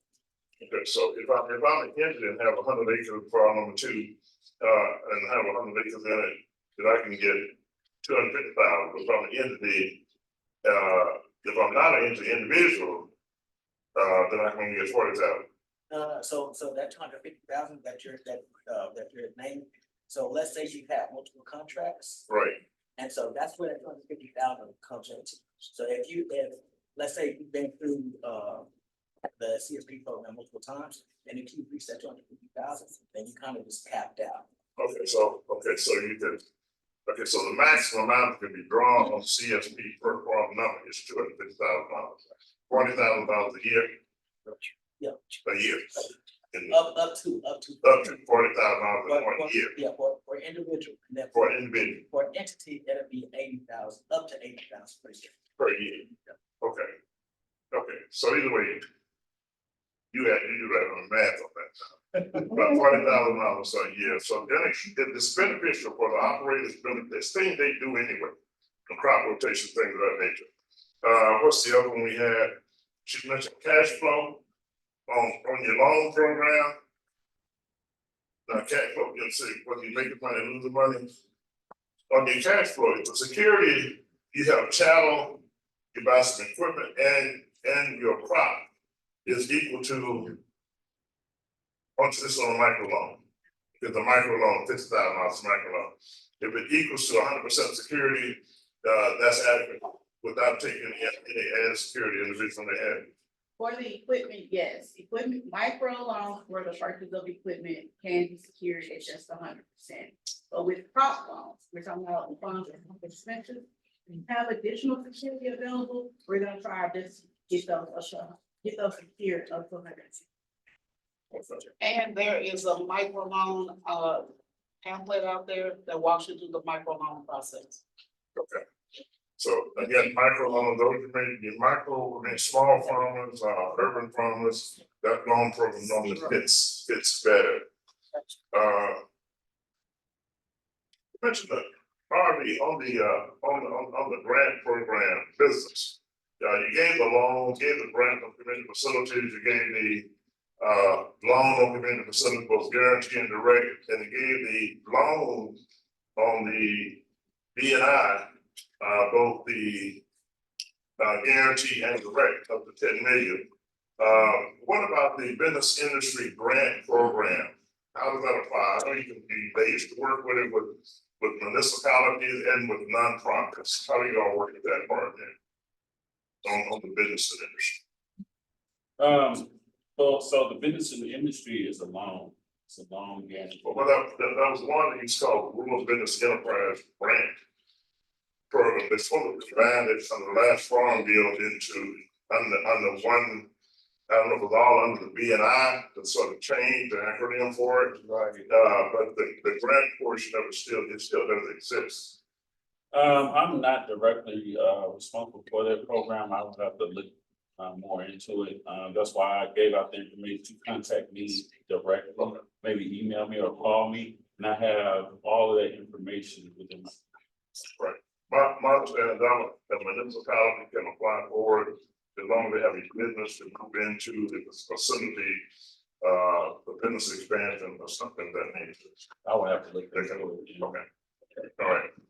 My last one, a question I had on the energy grant program. Now you can't do that in urban areas, right? And you said just for farm, the energy does not apply if you have a business and you're upgrading, say, a more energy efficient cooling systems and things of that nature.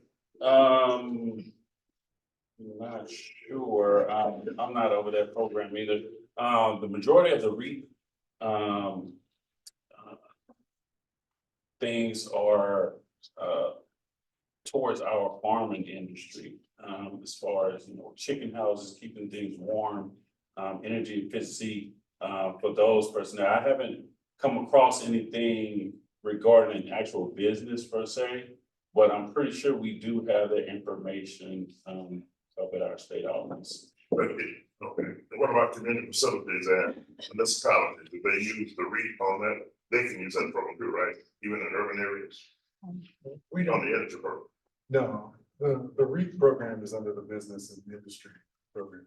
No, I'm saying that the municipal, they would qualify, not under your program, but they would qualify for the REIT program. Am I right?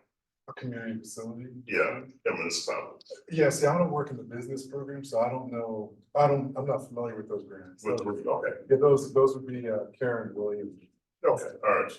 And I think he's passed out some stuff with her contacted.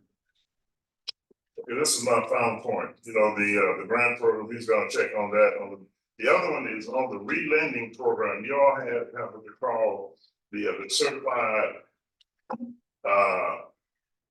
re-lenders, third-party lenders, does RD partner with the individuals who are re-lenders, for business development? We do. Okay. I think you're speaking on the intermediary re-lending Yeah, program. right, what's called the RRP. Yes, one of those entities is, I think, Alliance for Rural Impact. They are definitely one of our, I think, one of our newest IRP lenders. What they do is, a lot of borrowers come to us for maybe a conventional type loan. But we, like I said, we take such a deep dive into these things. A lot of borrowers are skeptical and they don't want us to, go that far. So you may need $50,000 or $100,000. You can go see ARI. And they take a more lenient valuation of your whole entire business plan. And they'll say, Mr. Farmer, Mr. King, we'll go ahead and do the deal with you. And with us, we're gonna try a little bit harder on it. Right. But now you're certified, do you also, they can use the guarantee program too, right? As certified lenders, the RRP, all of their re-lenders, like you have Ford and you have the Southern Bank Corp and some of the others who are CDFIs. So they can get the guarantee, 90% guarantee on those business loans as well. I've never dealt with a CDFI regarding a guarantee, but a lot of the bigger banks like US Bank, I actually have I think I might have a list in our pamphlet of the different banks that we deal with the BNI program. But a lot of the CDFIs,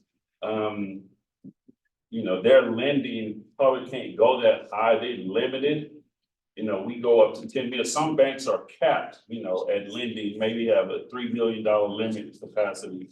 CDFIs or they focus on, like I said, they're less stringent than what we would look for in details on our loans.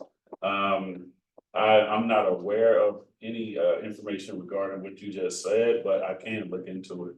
Yes, so well, the ones that I know, some of them will re-lender, they have a subsidiary re-lender, then have the direct banking component of it. And they're certified lenders with USDA, both the farming and business side. That's just about the farming on the business side. That's all I have. Are there any other questions from the audience? Yes. Dr. King. Affidavit of heirship, is there an advantage to the affidavit of heirship over administrator of trust?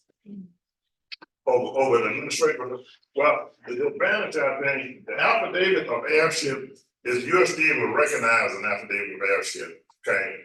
And saying, to dealing with their programs, but when you have the administrative, which is the administrative certification document, that a lawyer does for you, you can use that anywhere. USDA will recognize it, banks will recognize it, that you are the administrator for that estate.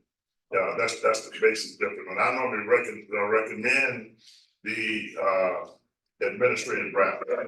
And USDA will definitely recognize those, am I right? You're right. Yeah, and if you just make, and getting the, going through the booklet and checking that also a form that we can start writing, putting some of your errors that you can add in there.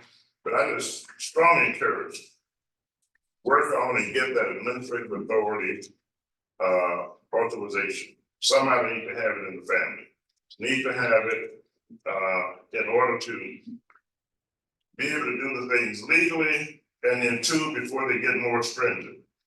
Because USDA is going to get stringent, the banks are already pretty stringent about what they're very stringent about. But USDA is going to become more stringent, even when you're dealing with where land is leased out. You may be acting right now, collecting it, and the program payments are involved, and you're not doing cash rent, you're doing crop rent. And you're getting a part of the program payments that comes in on that.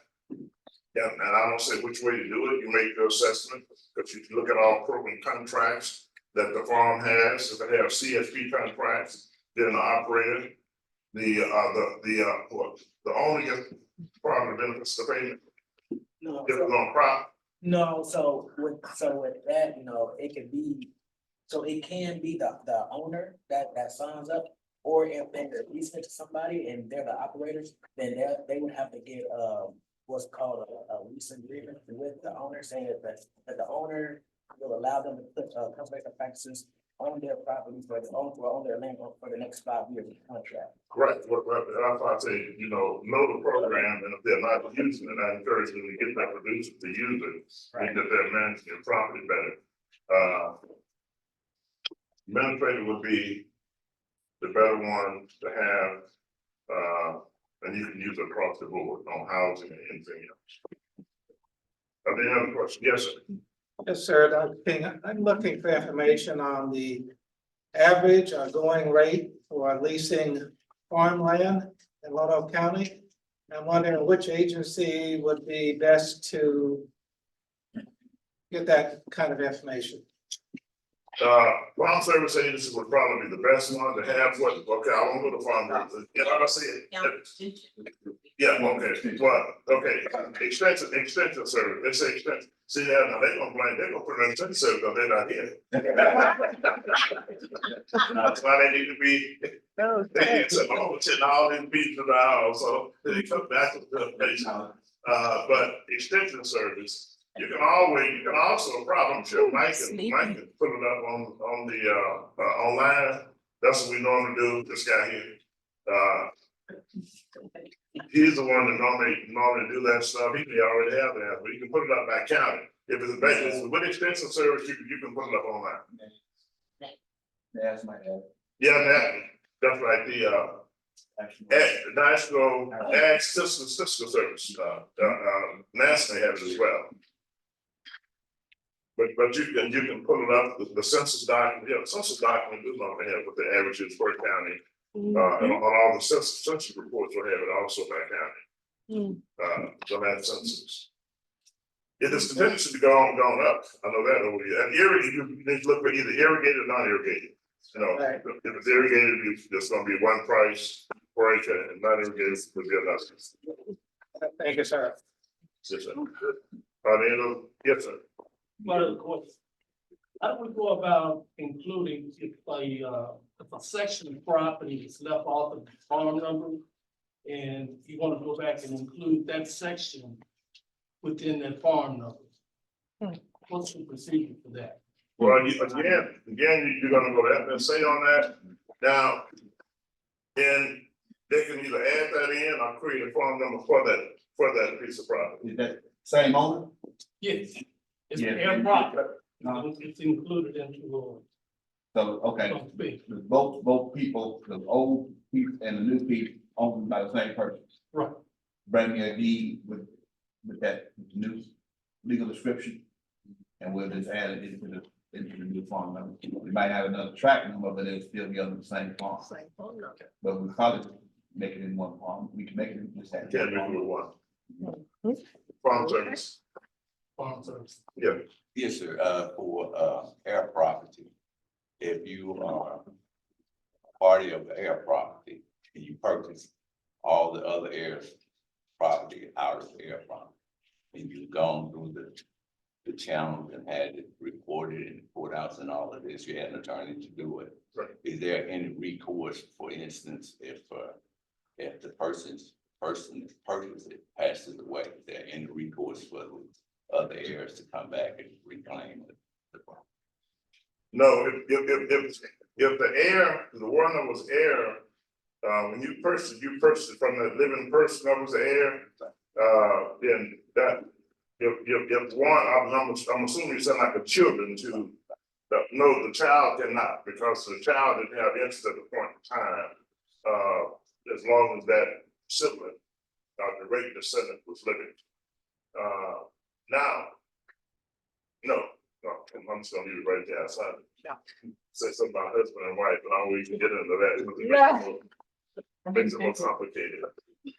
There are certain laws, but check with the attorney, there are certain laws around if husband and wife, if the individual, when the individual passed, but you say the person, if you purchase the incident while they were living, and the children, if it's a child that's trying to do it now after the fact, no, it wouldn't be. Talk to your lawyer, because the tricky part behind that, some individuals, some people think that if the husband and wife, and say the wife passes, husband passes first, that the wife automatically inherits 100% interest of the spouse. That's not true. Half of the interest would go to the spouse, the other half would go to the children. And so I don't know if the situation was like that or not. It's where claims may be being made, but there are laws around where the individual receive ownership while married. Say I inherited property, interest in property, I was married, and then something happened to my spouse. Then if she had interest in, if they showed up, I say claim interest, if she had to have interest, and I had interest on that inheritance, then with her passing, I only inherit half of her interest, the children inherit the other half. It's sort of like that. That can be some battle prop with USDA on some of that stuff too. With some of these payments that's going out. Yes. Yeah. Somebody want to know, how do they get, access to information about that bank list? About the bank list? Okay, which bank list? The certified lenders? FSA would have a list of all of their certified lenders, the ones that they do the guarantee with. Now, on the CDFI, there's a listing of the CDFI of the third-party lenders for the FSA air property. And I don't know if that's online, or do you have that? It's on farmers.gov. Okay, it will be on the farmers.gov. If you go to farmers.gov, that information should be there regarding the lenders, including the third-party lenders for the air property financing as well. You also want to know, how do you get administrative paperwork for their family, air properties? Administrative paperwork, I mean, have to sign the paperwork. how do they get the paperwork? I guess. Oh, how do they get the paperwork? You would get the paperwork, I'm sitting back there, that's it again. On that, they should be able to get that also offline. When I say offline, there should be a listing of the third-party lenders under USDA.gov, the air property lenders. You probably will be able to access the application for those lenders online as well.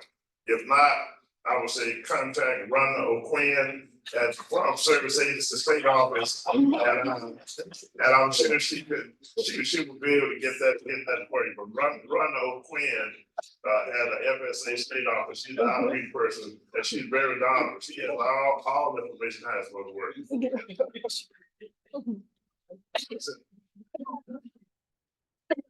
Thank you all very much. Thank you, Dr. Next we have, announcements, Larry Lofton, our Ag Farm Division Director, didn't have it. We are having our next meeting in Warren, Arkansas, February 15th. So, this is the end. Oh, let, Brenda Wynn, she has some complimentary gifts from FSA over there, and she would like for you to stop by her table and get. You're welcome to. So we hope that we have met your expectations. It's on behalf of ALCDC or ALCDC. We want to thank you for coming. And let's give our panelists a hand for our CEO, Dr. Kim, for doing this. And when you don't, the information, then we bring it to you. So just call us, we will come. All right. Thank you. Oh, I just want to announce also, we provide technical assistance for loan packaging, with FSA, the application development for the cooler grant program, as well as working with individuals in partnership with NRCS, that whole application process for equip conservation programs as well. So just give us a call. Our number is 870-734-3005. Or 870-734-1140. Thank you.